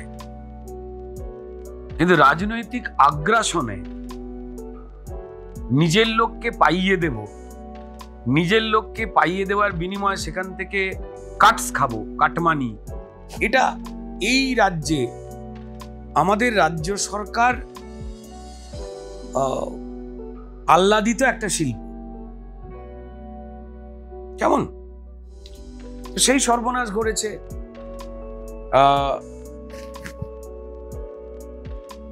পশ্চিমবঙ্গের সম্মানীয় মুখ্যমন্ত্রী পুরোটা জেনে সংস্কৃতি মন্ত্রী হয়ে এটাকে আটকাননি। ক্ষতি করতে যা যা করার দরকার তার কাছের লোকজনেরা রোজ করে যাচ্ছে। তাদের অন্যায় বা দুর্নীতির বিরুদ্ধে যদি কেউ কোনো কথা বলে, যার সঙ্গে সিনেমার কোনো সম্পর্ক নেই, মানে আপনার পাড়াতে একটা মার্ডার হয়েছে, আপনি অফিসে এসে আলোচনা করতে পারবেন, জানি তো ডেড বডি দেখে এলাম পাড়ায় কি যে হচ্ছে, এটা আপনি বলতে পারবেন। তখন ওখানে সেই লোকগুলো ঘুরঘুর করছে যাদেরই আত্মীয় স্বজনরা এই খুনটা করেছে। আপনি দেখে চুপ করে থাকবেন, তাহলে আপনার মতো শিল্পী হয় না, পরিচালক হয় না, লেখক হয় না। আহা, তো এই যে একটা প্রেসার ক্রিয়েট করা, পরিচালকদের মাথা নুইয়ে বাঁচতে হবে। যে যে জনপ্রিয় মুখের শিল্পীরা এই অন্যায়গুলোকে দেখেও চুপ করে থাকবেন, কবি সাহিত্যিকরা চুপ করে থাকবেন, তাদের মতো লোক হয় না। যারা মার্ডার হয়েছে, কি দারুণ মার্ডার দেখলাম একটা, দাদা এইরকম মার্ডার তো সারা পৃথিবীতে হচ্ছে, যে এগুলো বলবে তাদের জন্য ঠেসে ঠেসে তিনি যোগ্য আর অযোগ্য তাকে তুলে ধরা হবে। এটা চরম ক্ষতি করে যাচ্ছে বাংলা ফিল্ম ইন্ডাস্ট্রির। এটা কেটে যাবে, সময়ের নিয়মেই এটা কাটবে। তো এটা বন্ধ হলে বাঁচি। আমাদের কথা যারা শুনছেন তারা জানে কারা করে, মুখ্যমন্ত্রী যে প্রশ্রয় দেন, নাহলে সেই বাঁদরগুলোকে কেন সরায় না। আরো তো লোক রয়েছে, তার আশপাশে তো আরো লোক রয়েছে, যে লোকগুলো এই ফিল্ম ইন্ডাস্ট্রি বা এই শিল্প জগৎ থেকেই পরিশ্রম করে বড় হয়ে উঠেছে। তাদেরকে দায়িত্ব দিচ্ছেন না। দায়িত্ব দিচ্ছে কে? অদ্ভুত অদ্ভুত কিছু লোক। কে অটো ইঞ্জিনিয়ার, তাকে দায়িত্ব দিয়েছে। অটো দারুণ ব্যাপার, কিন্তু মুশকিলটা তিনি অটো স্পেশালিস্ট। এবার মুশকিল যে অটো স্পেশালিস্ট তাকে ফিল্ম স্পেশালিস্টের চেয়ারে বসিয়ে দিয়েছে। ধাক্কা ধাম। আমার যদি কেউ লরি চালাতে দেয়, কি করবো আমি? পরিচালক আর লরি চালক তো শুনতে কাছাকাছি লাগলেও এক নয়। তো দুজনের সিটে দুজনকে যদি বসিয়ে দেয়, ধাক্কা তো হবেই। ধাক্কা মারছে উদ্দেশ্যপূর্ণভাবে পরিষ্কার রাজনৈতিক প্রচারের জন্য, শিল্পী এবং বিখ্যাত পরিচালকদের যাতে ব্যবহার করতে পারা যায় ভয় দেখিয়ে, সেই জন্য টলিউডটাকে ব্যবহার করা হয়। আর এই মাটিটাতে শিল্পীদের তো মানুষ খুব ভালোবাসেন, শিক্ষকদের আর শিল্পীদের ভালোবাসে, শিক্ষকদের সম্মান করে। কিন্তু এখনো পর্যন্ত এই রাজ্য সরকারের অপদার্থতা, ব্যর্থতা এবং দুর্নীতিতে প্রশ্রয়ের জন্য যারা ভালো শিক্ষক, তাদের দিকে এরকম করে লোকে তাকায়। আমার বাবা মা শিক্ষক ছিল, তারা মারা গেছে। আমার খুব ইরিটেশন হয় ঘটনাটাকে, মানে এই অন্যায়টাকে। এটা একটা মানুষ, মানে 10টা মানুষকে কুচিয়ে কুচিয়ে মেরে দেওয়ার থেকেও ভয়ঙ্কর এটা হত্যা, যেখানে মেরুদণ্ডকে হত্যা করা হচ্ছে। আমি জানি না, আমার যে অঙ্ক শেখাচ্ছে আমার বাচ্চাটাকে, যে ইংরেজি পড়াচ্ছে, যে ইতিহাস পড়াচ্ছে, সে ভুয়ো। আমি জানি না। এর থেকে চরম ক্ষতি এই রাষ্ট্রীয় পরিকাঠামোতে কিভাবে হতে পারে, এবং সেটা ধারাবাহিকভাবে। আমরা যখন কথা বলছি, এসএসসি দুর্নীতিতে 26,000-এর চাকরি চলে গেছে, কিন্তু হ্যাঁ, বাকি মাত্র কিছু শিক্ষককে বলেছেন ডিসেম্বর অবধি মাত্র আপনাদের চাকরি। তার কারণ বাচ্চাগুলোর ভবিষ্যৎ নাহলে ভেসে যাবে, যারা পড়তে যাচ্ছে। আসলে গেছে সবার চাকরি, কয়েকজনের এক্সটেন্ড হলো হচ্ছে ডিসেম্বর অবধি বাচ্চাদের কথা ভেবে। কে করলো? সম্মানীয় সুপ্রিম। টেট পরীক্ষা প্রাইমারি, তার তো প্যানেলই নেই, টিচার সিলেকশন হয়ে গেছে। হয়তো মাঠে কাজ করছিল, কিংবা রকে বসে বিড়ি খাচ্ছিল। এই টিচার হবি, এত মাইনে, চল 15 লাখ নিয়ে চলে। এইভাবে চাকরি হয়েছে। 32,000 চাকরি যাওয়ার মুখে। জিটিএ পাহাড়ে, সেখানেও দুর্নীতির কম নেই। 313 জন শিক্ষকের মাইনে বন্ধ করতে বাধ্য হলো হাইকোর্ট। এই সবটা পাহাড়ের মতো ভাঙবে। শিক্ষা সবটা ঠিক করে। কোভিডের সময়, সেই সময় থেকে টোটাল প্রায় 7,500 স্কুল বন্ধ হয়ে গেছে। টিচার নেই, পুলিশও নেই। তো এমনি যা বাতাবরণ তৈরি করে রেখে দিয়েছে, সেখানে টিচার, পুলিশের নিয়োগ নেই, কিন্তু ক্রিমিনালকে বাড়িয়ে দিয়েছে। 10টা ক্রিমিনাল পেছনে একটা পুলিশ। কি করবে? পুলিশও ক্রিমিনালের সঙ্গে ভিড়ে গেছে কয়েক জায়গায়। তারা চায় ভালো কাজ করতে, উপায় নেই। সো এই যে অরাজকতার যে অবস্থাটা চলছে, এই মুর্শিদাবাদে যে ঘটনাগুলো ঘটলো, আমি জানি না। বাড়িতে ঢুকে 2 জন প্রতিমা শিল্পী হরগোবিন্দ দাস আর চন্দন দাস, বাবা ছেলেকে কুপিয়ে দেওয়া হলো, বাড়ি ঘর দোর ভাঙচুর করে দেওয়া হলো একটা আন্দোলনের নাম করে। যে আন্দোলনের সঙ্গে যাদের ঘর বাড়ি সম্পত্তি ভাঙা হলো, যারা হিন্দু, কোনো সম্পর্ক নেই। চরম দুর্ভাগ্যে সারা পৃথিবীতে হয়নি। স্বাধীনতার পর সংখ্যাগুরু মানুষরা তারা প্রাণ ভয়ে পালিয়ে যাচ্ছে, নিজের দেশের মাটি ছাড়ছে। এই 46, 47, 71 যেমন হয়েছে। পুলিশের জিপ জ্বলছে, গাড়ি জ্বলছে, পুলিশের বাস জ্বলছে, বিডিও অফিসে ভাঙচুর চলছে, পুলিশ এরম করে বসে রয়েছে। কারণ পুলিশ তো অর্ডার না পেলে উপরতলার কোনো কাজ করে না। মানুষ বলছেন যে আমরা পুলিশকে ফোন করছি, পাচ্ছি না। ঠিক ততক্ষণে ওরা ভাঙচুর চালাচ্ছে। অর্থাৎ পুলিশ দাঁড়িয়ে থেকে এটা হতে দিল তার উপর মহলের নির্দেশে। আমাদের সম্মানীয় মুখ্যমন্ত্রী বলেছিলেন বাংলাদেশের লোকেদের কাজ। এত বাংলাদেশের লোক যে চেনা চেনা দেখতে হয় জানতাম না। তারপরে এই হরগোবিন্দ দাস এবং তার ছেলে চন্দন দাস, তাকে যারা মারল, হরগোবিন্দ দাসের স্ত্রী, স্বামী সন্তান হারা পারুল দাস, তিনি কমপ্লেন করে 5 জনের নাম লিখে দিয়েছিলেন যে কারা কারা মেরেছে কুপিয়ে কুপিয়ে। আমার কাছে আছে সেই ভিডিও, আমি দেখাতে পারবো না কোনো জায়গায়। আছে না, দেওয়া যায় না, দেখানো যায় না। এটা করা হয়েছে। পশ্চিমবঙ্গের শিল্পী, লেখক, বুদ্ধিজীবী চুপ। কেন চুপ? তারা এই ভায়োলেন্সটা চায় নাকি এই ভায়োলেন্সটা যে বা যারা হতে দিয়েছে এই রাজ্যের কিছু ক্ষমতাবান, তাদের বিরুদ্ধে কোনো কথা বললে আরামটা নষ্ট হয়ে যাবে, অথচ মানবিকতার বড় বড় কথাবার্তা বলবে, মোমবাতি মিছিল টিছিল করতো তারা, যাদের দেখে আমরা শিখেছি। কোন কোন কবি সাহিত্যিক তো দেখলাম দুর্নীতির পক্ষে নেতাজি ইন্ডোর স্টেডিয়ামে দাঁড়িয়ে দাঁড়িয়ে কথা বলছে। যারা চুরি করেছে তাদের হয়ে, যাদের সর্বনাশ হয়ে গেছে তাদের ভুল বোঝাতে কথা বলছে। এরা আমার অগ্রজ, এরা আমার প্রণম্য। তাহলে এরা কেন বলছে? তাদের ওপরে থ্রেট আছে, আপনাকেই মিথ্যে কথাটা বলতে হবে। তো তাহলে তারা এরপর যদি আর ভালো কোনো কথা বলে, সোসাইটি তো গায়ে থুতু দেবে। আরজিকর আন্দোলনে প্রতিনিধিরা রাত জেগে ফেলল, যেখানে আমাদের মতো কিছু লোককে আটকাবার চেষ্টা করা হয়েছিল।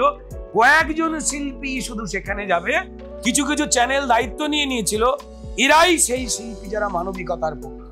যে সম্প্রতি অরিন্দম শীল, তার সঙ্গে একটা আমাদের পডকাস্টের একটা ইন্টারভিউতে কথা হচ্ছিল, উনি তখন বলছিলেন, এটা নিয়ে ওনার একটা অভিযোগ ছিল যে আরজি করের আন্দোলনে যেসব শিল্পীরা তখন রাস্তায় নেমেছিলেন তাদের মধ্যে অনেকেই, কেউ মোবাইল ফোন, কেউ টাকা পয়সার বিনিময়ে এই আন্দোলনে সামিল হয়েছিলেন।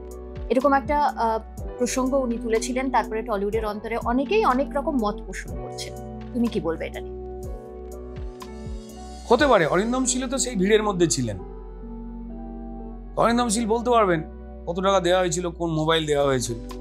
বাট আমি এরম লোকজনকে দেখতে পেয়েছি যে আমাকে ঢুকতে দেওয়া হয়নি।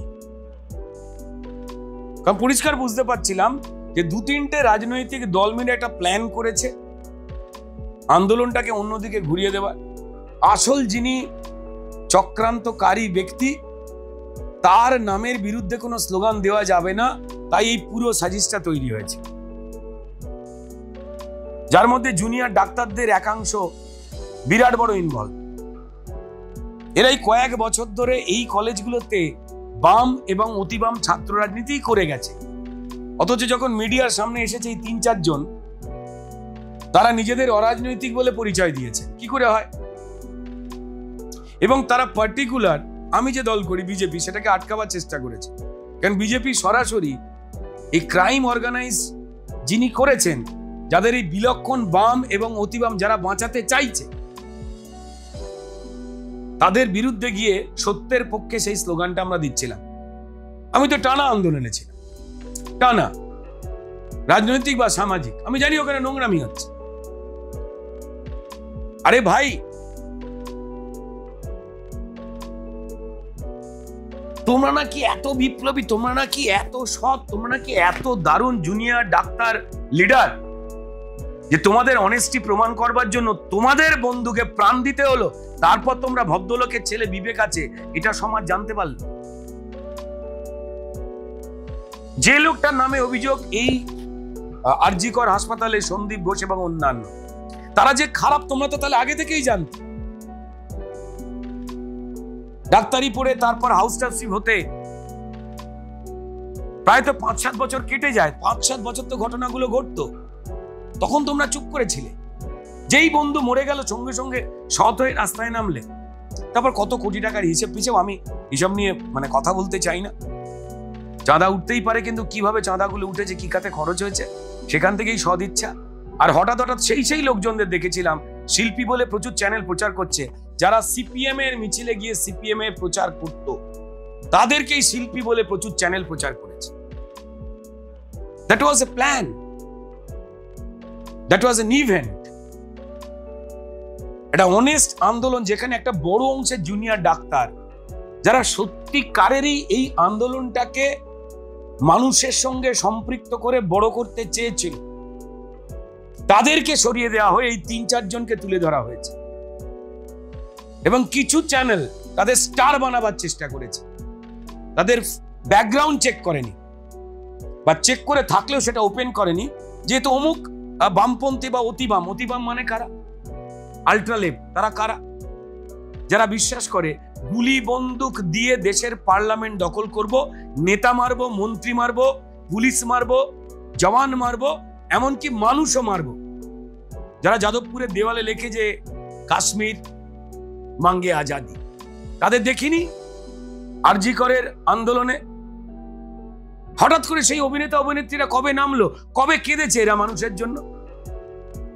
আমি দোষ দিচ্ছি না যে সবাইকে আহ্বান করে কাঁদতে হবে। হাঁসখালিতে যখন একটা 16 বছর মেয়েকে এর থেকে জঘন্যভাবে মেরে দেওয়া হলো, তারা নাম নেমেছিল? কারণ সেটা গরিবের মেয়ে বলে। আজকে যখন পারুল দাসের স্বামীকে এবং সন্তানকে কুপিয়ে হত্যা করা হলো, এরা একটাও কোনো কথা বলছে?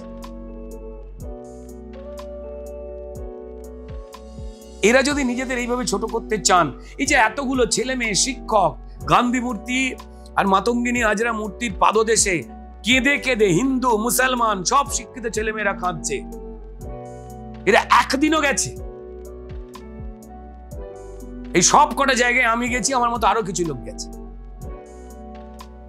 সো এই যে অভিযোগটা উঠে আসছে, যারা খুব সিলেক্টিভ বিপ্লবী, সিলেক্টিভ অ্যাপিয়ারেন্স তাদের,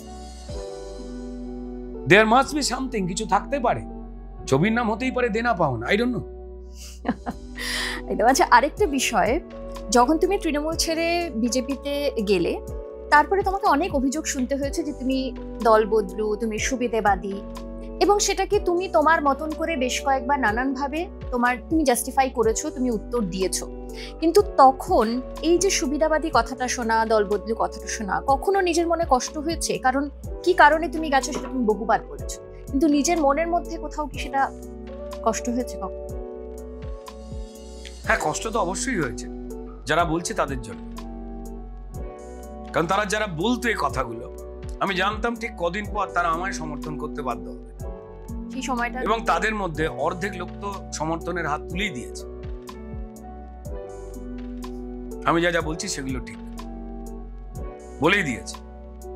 আমি তোমায় বিশ্বাস করছি। তুমি যদি কালকে পাল্টে যাও, তুমি যদি মানুষের ক্ষতি করার কাজ করো, তাহলে তারপরে আমায় তোমায় জড়িয়ে ধরে বসে থাকতে হবে? তাহলে কে অপরাধী? তুমি না আমি তোমাকে প্রশ্রয় দিচ্ছি, আরো সাপোর্ট দিচ্ছি। আমি তোমার ছেড়ে চলে এসেছি। আমাদের লাইফে প্রেম, সম্পর্ক, বন্ধুত্ব, তুমি আমি যখন বসে কথা বলছি, এমন একটা তো সময় ছিল যে আমরা যখন স্কুলে যেতাম, যে ক্লাস 4-5 যখন, তখন আমাদের স্কুলে এমন কিছু আমাদের বন্ধুরা ছিল যাদের সঙ্গে যারা পাশে না বসে থাকলে আমরা টিফিন কৌটো খুলতে পারতাম না। এখন হয়তো হয় না, অনেকের মনে পড়বে 3-4টে রুটি চেপটে দেওয়া, পাশে একটুখানি ছানা, একটা আলু ভাজা, তার সঙ্গে ছোট্ট একটুখানি পেঁয়াজ দেওয়া, একটা প্লাস্টিকের বা অ্যালুমিনিয়ামের দুদিকে খাটাস করে আওয়াজ হয় টিফিন কৌটে পুরে দেওয়া হতো। আর ওই টিফিনটা খাওয়ার সময় আমরা কিছু মুখ খুঁজতাম, বেশি না 3-4টে। আমাকে তুমি বলবে যারা না থাকলে আমরা খেতে পারতাম না, যারা না থাকলে স্কুলটাকে মনে হতো ফাঁকা, যাদের সঙ্গে রাস্তা দিয়ে ফিরতে ফিরতে রাস্তায় পড়ে থাকা উঁচু ঢিলগুলোকে এরম করে লাথি মারতে মারতে ফিরতাম, ব্যাগ ঘোরাতে ঘোরাতে। সেই বন্ধুগুলো এখন কোথায় আছে তুমি জানো? আমি জানি। তারপর যখন আমরা অ্যাডোলেসেন্স পিরিয়ডে পড়লাম, মানসিক সম্পর্ক, শারীরিক সম্পর্ক, মন শরীরের তফাৎ, মনেরও শরীর আছে, শরীরেরও মন আছে, এগুলো যখন আস্তে আস্তে ভাগ করতে শিখলাম, তখন আমাদের আর একটা বন্ধুত্ব তৈরি হলো। Class 8-9, curiosity about the world, পুরুষ কেমন, নারী কেমন, প্রেম, ভালোবাসা, ক্রয় প্রক্রিয়া। তখন বিভিন্ন রকম গ্রাম ছিল, বৈচিক গ্রাম ছিল, নন্দীগ্রাম ছিল, ইনস্টাগ্রামে তখনও জন্ম হয়নি। তো এই পাল্টে যাওয়া আর একটা বন্ধুর দল এলো। আবার 11-12 এর পর যখন মানসিক এবং শারীরিক ভাবে আমরা এক্সপিরিয়েন্সড, তারা আবার আলাদা হয়ে আর একটা বন্ধুত্বের দল তৈরি করলাম, যাদের কিছু অংশের সঙ্গে বন্ধুত্ব এখনো হয়তো টিকে আছে তোমার বা আমার, বা যারা শুনছে না। আমরা আমাদের ভালো লাগা আর পছন্দ পাল্টেছি। আমাদের চোখ আস্তে আস্তে অনেক কিছু খুলে দেখতে বয়সের সঙ্গে, অভিজ্ঞতার সঙ্গে সাহায্য করে। তাই আমরা অনেক কিছু পাল্টাই, তাই তো? তেমনি মানুষ পাল্টায়। আমি জানতাম কি, ধরে নাও চায়নাতে কোনোদিন জানতাম যে উইঘুর সম্প্রদায় বলে একটা মুসলমান সম্প্রদায় আছে? চীনে জানতাম না। ইন্টারনেট ওপেন হলো, তারপর আমরা জানতে পারলাম সেখানে মুসলমানদের অত্যাচার করা হয়। সেখানে তিয়েনআনমেন স্কোয়ারে হাজার হাজার ছাত্রকে চায়নার সরকার দাঁড় করিয়ে গুলিতে ঝাঁঝরা করে দিয়েছিল, যেটাকে বলে স্বৈরতন্ত্র। আমাদের সিপিএম সেই চায়নার স্বপ্ন দেখাত, কিন্তু যখন এই খবরগুলো সামনে চলে এলো, ওনারা মুখে যেটা বলেন সেইটা আর কমিউনিজম আলাদা মানে হয়ে যাচ্ছে, তখন তাদেরও বিপদ হলো।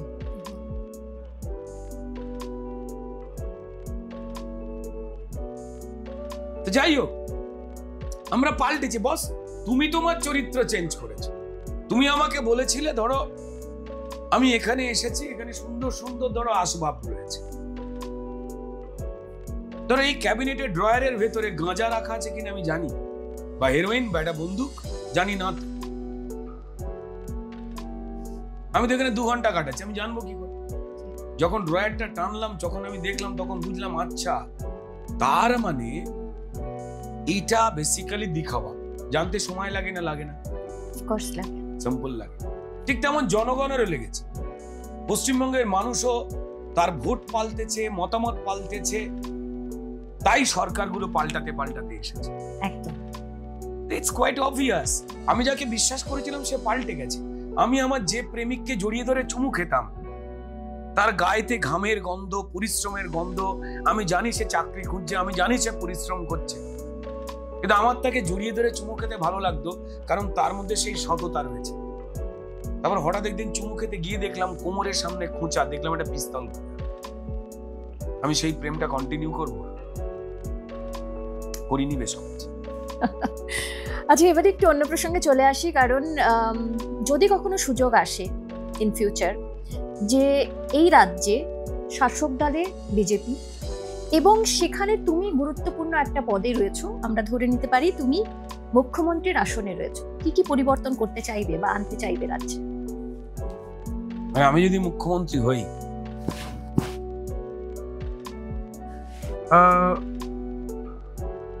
প্রথম বিষয়টাই হচ্ছে যে পুলিশ সিস্টেম, মানে কল্পনার রাজত্বে না বিলং করবার বিলাসিতা পশ্চিমবঙ্গের মানুষের করা উচিত।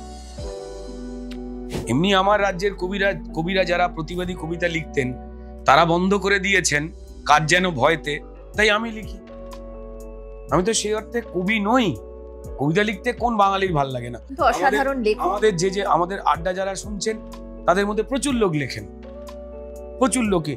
এটা বাঙালির কোথাটা রক্তের, এটি ছবি আঁকা, একটু গুনগুন করে গান গাওয়া, এটা কবিতা লেখা।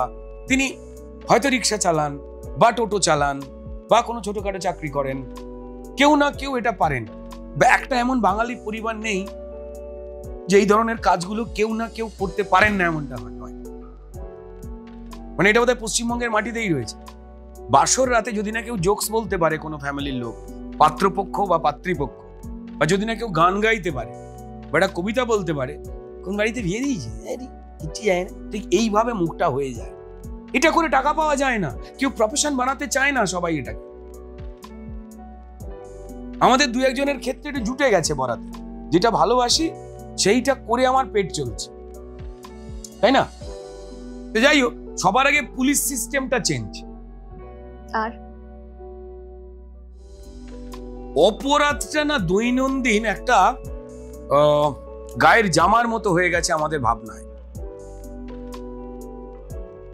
যেটা সব থেকে মারাত্মকভাবে ব্যাকবোন চেঞ্জ করেছে। Second is basically education. Education, job নির্ভর এডুকেশন। ক্লাস 8 এর পর তুলে দাও পড়াশোনা, দিয়ে সেই কোর্স চালু করো যেগুলো জব ওরিয়েন্টেড। উত্তর গোলার্ধে সাদা ভাল্লুক পাওয়া যায় কিনা এটা জেনে কেউ চাকরি পায় না বলে আমার মনে হয়। বেঁচে থাকতে হবে। পশ্চিমবঙ্গ খুব অর্থনৈতিক দুরবস্থার মধ্যে দিয়ে রয়েছে। পাল্টে যে সরকারই আসুক, সে খুব স্মুথলি 2 বছরের মধ্যেই ম্যাজিক করে ফেলবে এমনটা নয়। আমার দারুণ স্বাস্থ্য, আমি বিরাট বৈজ্ঞানিক, তাই আমার 3 মাসে বাচ্চা চাইলেও হবে না, ওটা 10 মাসের মতো সময় লাগবে। তিনি যেই হন না কেন, ডাক্তারের সন্তান জন্মায় 10 মাস পরে। তো তাই আর কি, একটা পদ্ধতিগত লাগবে। এই দুটো ইজ মেজর। একদম থার্ড হচ্ছে ফুড। আচ্ছা, ফুড ইন দ্যাট সেন্স, আমার দেশ তো কোনোদিনই ইন্ডাস্ট্রি নির্ভর নয় বড়ভাবে। অবশ্যই ইন্ডাস্ট্রির গুরুত্ব ছিল। পশ্চিমবঙ্গ প্রায় আর কি আমাদের দেশের টোটাল যা আর্থিক বন্দোবস্ত তার 34% কন্ট্রোল হতো এখানেই বড় বড় শিল্প ছিল। কিন্তু এমন এমন শিল্পীরা জুটে গেছেন। এই কদিন আগে ব্রিটানিয়া কোম্পানি, যা তুমি আমি আমাদের দাদুরা খেয়ে বড় হয়েছি, তারা মাগো তোলাবাজির চক্করে এখান থেকে উড়িষ্যায় চলে গেল, পাশের রাজ্যে। তো যাই হোক, সবার আগে আমাদের যারা কৃষকেরা রয়েছে, তারা যে ফসলটা ফলান, যেটা তিনি 4 টাকায় বেচেন, সেটা বাজারে বিক্রি হয় 14 টাকায়। ওই মানুষটা লাভ পান না। আমায় কৃষককে ধনী করতে হবে, তার ঘামের পরিশ্রমের দামটা দিতে হবে। আর প্রিজার্ভেশন, আমাদের প্রচুর খাবার নষ্ট হয়, সেইরকম ধরনের কোনো ফুড প্রিজার্ভ করবে ফল নেই, কর্ন সেভাবে প্রপার নেই, সেগুলো স্টোর করা। ফার্মিংটা ধর, কৃষককে বিরাট বড় করে বাঁচাতে হবে। শহর বেঁচে আছে গ্রামের জন্য। কাল যদি না আমার ওই চাষিটা, তার ছেলে মেয়ে ডাক্তার ইঞ্জিনিয়ার হচ্ছে, যন্ত্র নয়।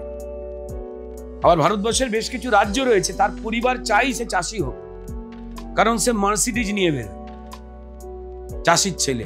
ওটাই হওয়া উচিত, যেটা পশ্চিমবঙ্গে নেই। মেহনতি মানুষের পক্ষে আমাদের লড়াই পড়াই বলে 34 বছর আমাদের মাথা শেষ করে দিয়ে গেছে মিথ্যে কথা বলে। এরা বেসিক্যালি গরিবের সেলসম্যান। এই বামপন্থীরা গরিব না থাকলে ওদের দোকান চলবে না, তাই আপনাকেও প্রমাণ করবে আপনি গরিব, আপনি গরিব, আপনি না, আমি তো গরিব নই, আমি মধ্যবিত্ত না, গরিব। যদি আমি এই থটে থাকি, আমি কোনোদিন স্বাচ্ছন্দ্য নিয়ে আসতে পারবো না আমার জীবন। শ্রমিক এবং কৃষক, এই দুটো ডিরেক্টলি কিন্তু আর্থিক ডেভেলপমেন্টটা দেখতে হবে।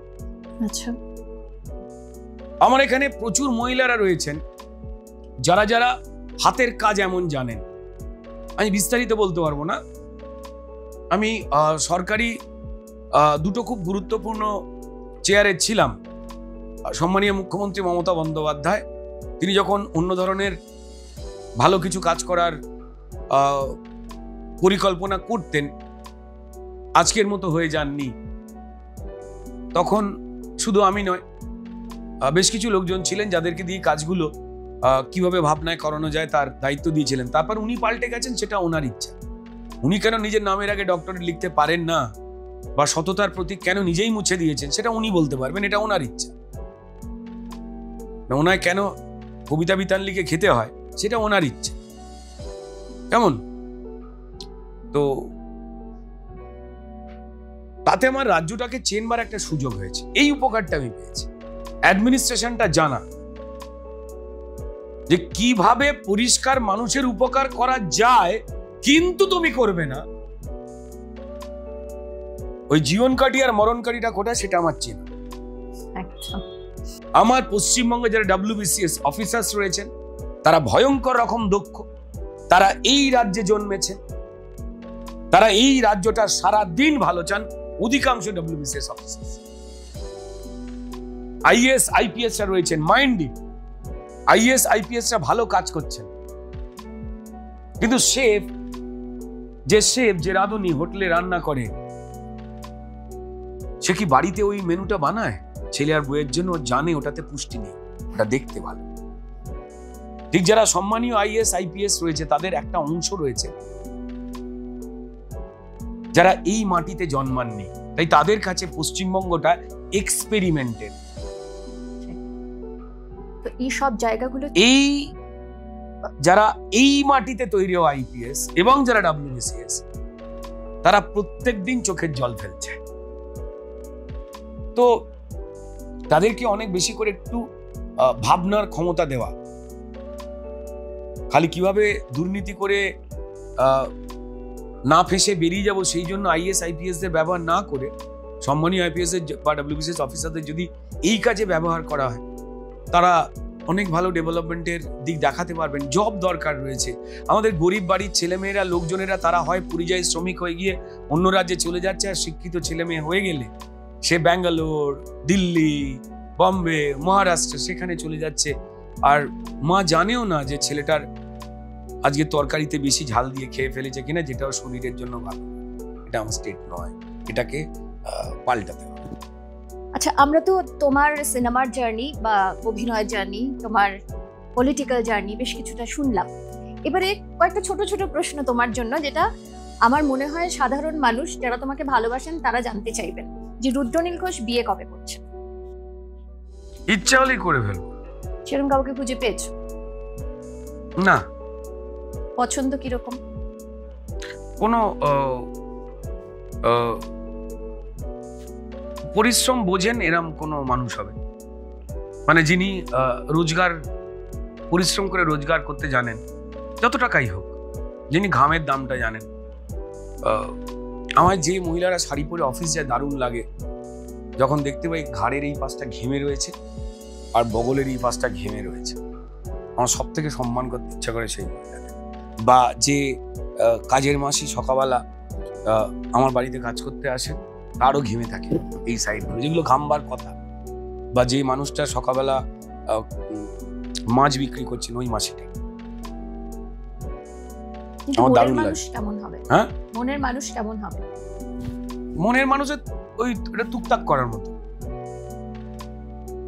ঘরের মানুষই তো পর হয় না, আবার পরের মানুষই ঘর হয়, ঠিক তেমনই আর কি। লেগে গেলে তুক, না লাগলে থাক, ঠিক আছে? কোনো বড় কোম্পানি পরিষ্কার জুতো সোলের গ্যারান্টি দিতে পারছে না, তো সম্পর্কের গ্যারান্টি এরম তো নয়। শুধু এইটুকুই যেন প্রচুর কেঁকিচির না হয়। তো যে মানুষটা পরিশ্রম নিজে করতে পারেন এবং পরিশ্রমকে সম্মান করেন, সেই ধরনের কোনো ম্যাচিওর মানুষ। আর আমার তো আর 22-23 বছর বয়স নয়, তো ফলো তো আমার জন্য, মানে আমি কখনো তো 18 বছরের টুকটুকিকে খুঁজতে যাব না, তাই না?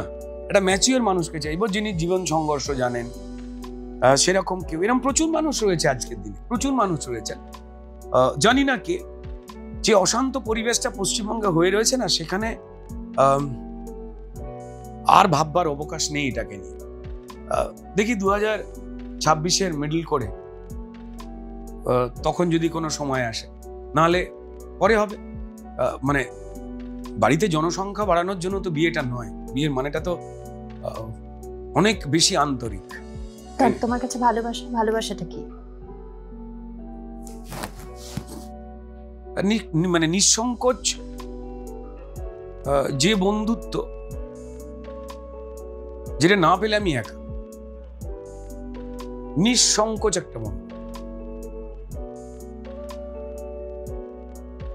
আগে সম্পর্কের এক এক ধরনের লেয়ার ছিল, তো আস্তে আস্তে সময় অনুযায়ী সেটা পাল্টায়। আমি যদি রাস্তায় বেরিয়ে কোনো মহিলাকে দেখে আমার ভালো লাগে, আমি যেন বলতে পারি। মানে হাজব্যান্ডের চাকরি অনেকেই করছেন, আমি মানে হাজব্যান্ড হলে আমি হাজব্যান্ডের চাকরি করতে চাইবো না, এমন একটা মানসিক অবস্থা আসবো, তখন বিয়ে। আচ্ছা, অনেকগুলো সম্পর্ক না হলেও বেশ কয়েকটা সম্পর্কে তুমি জড়িয়েছো তেমন শোনা গেছে বিভিন্ন, যেহেতু তুমি এমন একটা জায়গায় কাজ করো মানে টলিউড ইন্ডাস্ট্রি, সেখানে যে কোনো একটা ছোট খবর হলে সেটাও বাইরে বেরিয়ে আসে। এটা খুব আমাদের অসুবিধা হয়েছে, যারা বরং এই সিনেমা ফিল্ম ইন্ডাস্ট্রির বা গ্ল্যামার ইন্ডাস্ট্রির মধ্যে যারা নেই, তাদের রোজ সকাল বিকেল করে সম্পর্ক হয়, কিন্তু কেউ জানতে পারে না। এবার আমাদের কারুর একটা কেউ কারুর বাড়া ভাতে ছাই দেয়নি, কিন্তু কেউ কারোর সঙ্গে একটা প্রেম করলো 2 বছর 3 বছর পর যদি অন্য কারোর সঙ্গে প্রেম করে, লোকে সেটাকে নিয়ে খারাপ কথা বলে। যারা বলে তাদের জন্য আমার খারাপ লাগে, যারা এই উক্তিগুলো করেন। তো সেই সম্পর্কগুলো ভেঙেও গেছে সময়ের সঙ্গে সঙ্গে, কখনো কি মনে হয়েছে নিজের কোনো দোষ ছিল? দু তরফেরই কোনো সমস্যার জন্য কোনো সম্পর্ক ভাঙে। আর এটা আর একটা বড় কারণের জায়গা হচ্ছে, যাদের এক ধরনের জীবন, খুব রুটিন লাইফ, এই সময় ঘুম থেকে উঠবো, এতটা হেসে কথা বলবো, ততগুলো সিনেমা দেখতে যাব, এত বাজেটের জামা কিনবো বা খাবার খাবো, তাদের না লাইফটা খুব সুবিধের, তারা লাকি। আর যারা এমনটা নন, তাদের না পছন্দ আর অপছন্দের ক্ষেত্রে কোথাও একটু রেগে যাওয়া থাকে, নিজের একটু পাল্টে যাওয়া থাকে। আমি যদি পাল্টে যাই, তো তাহলে আমার উল্টো দিকের মানুষটার কাছেও তো আমি পাল্টে যাব। যদি মানসিকভাবে আমি এমন একটা জিনিস দেখতে পেলাম, আমি সেটাকে নিয়ে ব্যস্ত হয়ে গেলাম চটফটে। আর এটা হয় অনেকের ক্ষেত্রে। তার মানে সম্পর্ক ভাঙে দুতরফাই, তুমি মনে করো যে দুতরফেরই? হ্যাঁ, কোনো অসুবিধা নেই, কিন্তু সম্পর্ক ভেঙে যাওয়ার পর আমি গালমন্দ করবো, এটা যেন না হয়। একটা সময় সে আমার পছন্দের ছিল, আমি তার পছন্দের ছিল। হ্যাঁ, এবার আমার কোনো প্রয়োজনে আমি পাল্টে গেছি, বা তার কোনো প্রয়োজনে তাকে পাল্টাতে হয়েছে, কিন্তু এটা সুন্দর সময় তো আমরা কাটিয়েছি কয়েকটা বছর। সম্পর্ক ভেঙে গেলে ও অমুকের বাচ্চাতে তমুকের বাচ্চা, ও কি ভুল ছিল, প্লিজ ডোন্ট ডু দিস। এটা করা উচিত নয়। আমরা প্রত্যেকে যতদিন বেঁচে রয়েছি, আমাদের না খারাপ অভিজ্ঞতা থাকে, ভালো অভিজ্ঞতা থাকে। এই আলোটার জন্যই বেঁচে রয়েছে, যেটা ভালো, সেটা ছেলে মেয়ে, যে কোনো ধরনের বন্ধুত্ব, যে কোনো ধরনের সম্পর্ক বা কাজ। যদি আমার যে সময় যার সঙ্গে প্রেম ছিল, সে আমাকে একটা আলো দিয়েছে ওই সময়টায়, সেই জন্য আজকে আমি বেঁচে আছি। হয়তো আজকে তার সঙ্গে সম্পর্ক নেই, বাট আমি তো ওই সময় তার অস্তিত্বটাকে তো আমি অস্বীকার করতে পারি না। তো তাই না করা উচিত। ভুল বোঝাবুঝি থাকতেই পারে, মতানৈক্য থাকতেই পারে, উচিত নয়। সেটা হলে বোধহয় কথা নিজেকেও ছোট করে ফেলা। তোমার রাগ হয়? হ্যাঁ। অভিমান? আর হয় না, আগে হতো। হ্যাঁ। কি করে পাল্টালেন নিজেকে? আমি অন্যকে যখন বেশি করে বুঝতে পারলাম, যেটা ও করছে ওর স্বার্থে, ওর ভালো থাকার জন্য ও এটা করল। এটা কি নিজেকে কাউন্সিলিং করা? হ্যাঁ, আমরা দেখ, বেসিক্যালি ঝগড়ার না কোনো তর্ক বা ঝগড়ার কোনো এন্ড হয় না। যার দম কম সে হেরে যায়। এক কথায় যদি তোমাকে বলতে বলা হয়, তোমার কাছে ধর্ম কি? যা আমরা ধারণ করি তাই ধর্ম। যা আমাকে একটা রুট দেয় চলবার, সেটাই ধর্ম। এই বিষয়ে আমাদের এখন যেমন মাদ্রাসা এডুকেশন, মিশনারি এডুকেশন আমার দেশে চালু করে রেখে দেওয়া হয়েছে, কিন্তু সব থেকে পুরনো ধর্ম, সনাতন ধর্ম, যেটা চালু ছিল, সেখানে কিন্তু গুরুকুল পদ্ধতিতে আমাদের শিক্ষা পদ্ধতি ছিল। গুরুকুল, যার কিছুটা শান্তিনিকেতনে খুঁজে পাওয়া গেলেও যেতে পারে, যেটা রবীন্দ্রনাথের শান্তিনিকেতন, পুরোটা নয়। সেখানে ধর্মচর্চা, বিজ্ঞান চর্চা, সংস্কৃতি চর্চা আর শরীর চর্চা একসঙ্গে করা হতো। মানে এই শিক্ষার যেমন মানে হচ্ছে শিক্ষা যা বিমুক্ত হয়। শিক্ষা সেই জিনিস যা মানুষকে অজ্ঞতা থেকে বা অন্ধকার থেকে মুক্ত করে আলোয় নিয়ে আসে। That is education. ঠিক তেমন গুরুকুল পদ্ধতিতে আমাদের সেটা ছিল। তোমাকে বাঁচতে গেলে নিজেকে ফিট থাকতে হবে। তোমার গোষ্ঠীকে যদি কেউ আক্রমণ করে, অকারণ তাকে আক্রমণ নয়, টু প্রোটেক্ট তোমার বাড়ি, তোমার সংসার, তোমার আত্মীয়, তোমার স্বজন, তার জন্য তোমাকে প্রস্তুত থাকতে হবে। এবং একই সঙ্গে সঙ্গে ধর্মচর্চার সঙ্গে সঙ্গে বিজ্ঞান চর্চাটাও ছিল। আর্যভট্ট সেই স্কুলিং এর মানুষ, যে শূন্য আবিষ্কার করেছে। সুশ্রুত, চরক, যারা শরীরের ভেতর কেটে, হিন্দু মুনি ঋষি যারা সাধু, চিকিৎসা হয় শরীরের ভেতর কেটে, অপারেশন, সেটা আমাদের এখানে আবিষ্কার হয়েছিল। মাধ্যাকর্ষণ শক্তি, সেটা স্যার নিউটন নন, তিনি এক্সপ্লোর করেছিলেন। তার আগে আমাদের পুরাণে ব্যাখ্যা বর্ণনা আছে, নামও দেওয়া আছে এটার কি হয়। আমরা সেটাকে গ্লোরিফাই করিনি, কারণ খুব মোগলদের হাত দিয়ে, তারপর ব্রিটিশ, তারপর স্বাধীন দেশের কংগ্রেস সরকার, এরা ডিলিট করে দিয়েছে গুরুকুল। তাই 33 কোটি দেবতা বললে তুমি ভাবো 33 কোটি 33 crore, ওয়াও, আমি জানি না, এরকম ভাবতেই পারো তুমি। আমাদের মূর্খ রেখে দেওয়া হয়েছে। 33 কোটি মানে 33 প্রকার ভেদের, 33 ডিপার্টমেন্ট, দেব দেবী, আমরা জানি না। খুব সুচারুভাবে এটা করা হয়েছে, কিন্তু মাদ্রাসা এডুকেশন এবং মিশনারি এডুকেশন। তাই তুমি যে কোনো একটা মুসলমান বাচ্চাকে জিজ্ঞেস করো তার ধর্ম সম্পর্কে, সে 4টে আয়াত, হাদিস, অমুক তমুক 4টে লাইন বলে দেবে। একটা খ্রিস্টান ছেলেকে, বাচ্চাকে বলো, সে বলে দেবে। একটা হিন্দু, সে অপমানিত হবে, কারণ এটা তুলে দেওয়া হয়েছে। যখন আমি এই কথা বলবো, এই মাটিটাইতে হিন্দু আন্দোলন এই মাটি থেকেই তো তৈরি হয়েছিল, কিন্তু সেটাকে নির্মূল করে দেওয়া হয়। রামকৃষ্ণদেব হিন্দু সাধু, স্বামী বিবেকানন্দ হিন্দু সন্ন্যাসী বলা হয় না, তুলে দেওয়া হয়েছে। রামকৃষ্ণ বিবেকানন্দ বলা হয়, শুধু হিন্দুটা তুলে দেওয়া হয়েছে। শ্রী চৈতন্য দেব কোথায় হয়েছিল? এই বিপ্লবী রেনেসাটা এখান থেকেই তো হয়েছিল, সেটাকে ঢেকে দেওয়া হয়েছিল। যারা এটাকে তুলে আনবার চেষ্টা করছেন, তারা ওই পুরনো সত্যিটাকে বাঁচাবার চেষ্টা করছে। এর বাইরে কিচ্ছু হচ্ছে না। তাতে কিছু লোকের দোকান বন্ধ হয়ে যাচ্ছে, মিথ্যের দোকান, তাই তারা চেঁচাচ্ছে, হারবার যাচ্ছে। একদম। আজ থেকে 10 বছর পর নিজেকে কোথায় দেখতে চাও? দেখো, যা ভেজাল টেজাল খাচ্ছি, তাতে আজ থেকে 10 বছর পর নিজেকে আমি এত তাড়াতাড়ি দেখবো না, 15 বছর পর দেখতে পেতাম হসপিটালে। কারণ যা ভেজাল খাচ্ছি এখন, তো আগে মানুষ অসুস্থ হলে ওষুধ খেত, এখন যাতে অসুস্থ না হয় তার জন্য ওষুধ। এত জামস, এত কিছু বেরিয়েছে, এত পলিউশন তৈরি হয়েছে, তো ফলত কাল কোথায় কিভাবে থাকবো জানি না। খুব কম বয়সী বন্ধু বান্ধব, তাদের অনেক খারাপ খারাপ খবর পাই, তো ফলত জানিও না যে ধরো কি জায়গায় থাকবো। তবে হ্যাঁ, লাস্ট ডে অবধি এইটুকু বলতে পারি, ঈশ্বর যেন আমায় সেই ক্ষমতা দিক, শেষ দিন অবধি যেন শুধু আমি আমি আমি আমি করতে গিয়ে না মারা যাই, যেন অন্তত 2-1টা লোকের জন্য সাহায্য করবার মানসিকতা নিয়ে যেন মারা যায়। অভিনেতা না রাজনেতা, কি হিসেবে মানুষের মনে থাকতে চাও? যে মানুষ কোনটা পছন্দ করবেন, কোনটা নেবেন। তোমার ব্যক্তিগত পছন্দ? না, আমার ব্যক্তিগত কোনো পছন্দ নয়। আমি দুটো তো সুন্দর করে হ্যান্ডেল করতে পারি, আজকে থেকে নয়। আমি ছোটবেলা থেকে ছাত্র রাজনীতি লড়াই করে যাচ্ছি, আজকে থেকে তো নয়। হ্যাঁ, আমি স্টারের ছেলে মেয়ে নয়, তাই আমার জীবনের উপর ক্যামেরা আসে। কেউ স্টারের ছেলে মেয়ে হয়ে জমি অপরাধ করে ফেলেছেন তা বলছি না, সেই কি করবে, কিন্তু আমার দিকে আসেন।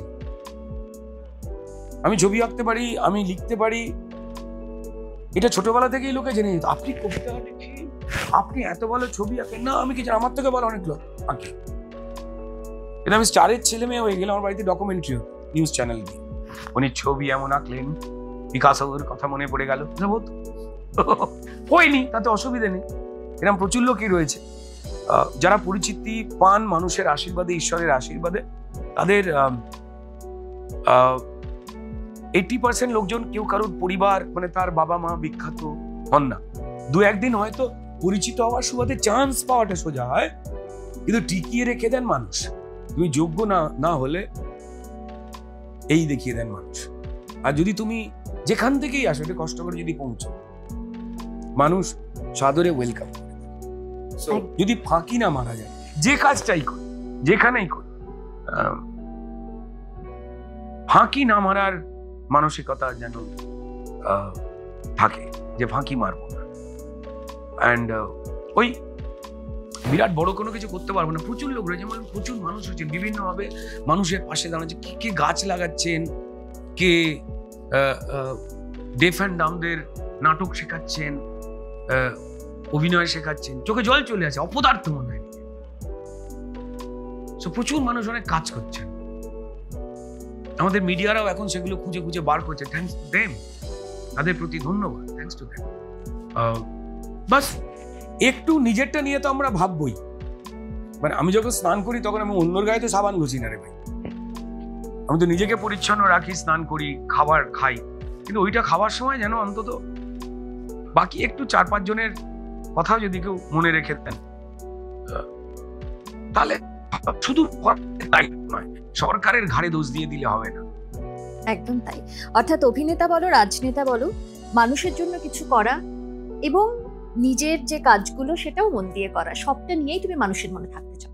হ্যাঁ, এবারে এটা কোনো বড় কাজ নয়, অনেকেই করছেন। এই যারা আমাদের ইন্টারভিউ শুনছেন, তাদেরকে কাছে তো ইন্টারভিউ শোনা।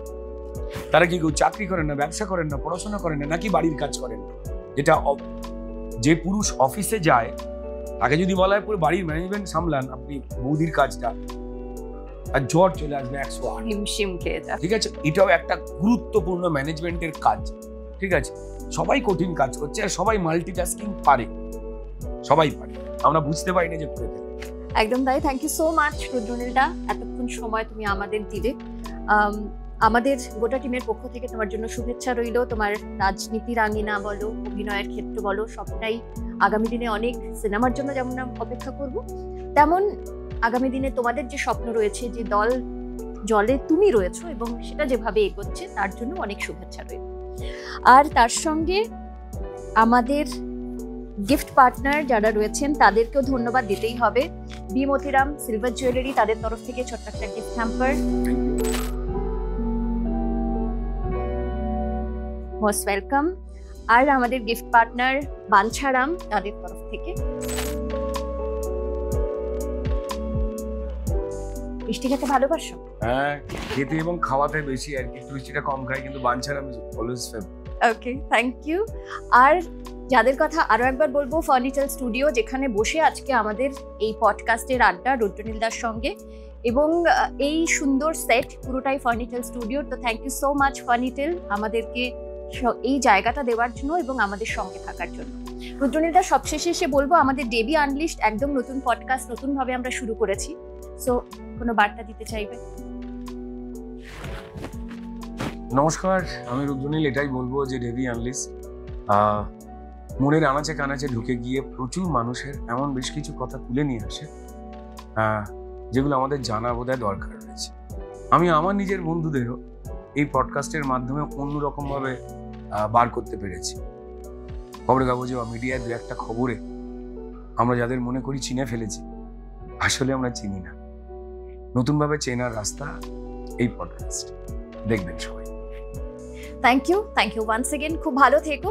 আর আপনারা কিন্তু এভাবেই আমাদের সঙ্গে থাকবেন, কারণ শুধুমাত্র আড্ডা গল্প তো নয়ই, মানুষের মনের অনেক কথা কিন্তু এই আড্ডার মাধ্যমেই উঠে আসে। আর আমাদের এই পডকাস্ট কিন্তু সেটাই তুলে ধরতে চায়, যে মনের যেগুলো অজানা কথা, অজানা তথ্য, সেটা যাতে আপনাদের সামনে আমরা তুলে ধরতে পারি। থ্যাংক ইউ সো মাচ আমাদের সঙ্গে থাকার জন্য। এভাবেই সঙ্গে থাকবেন।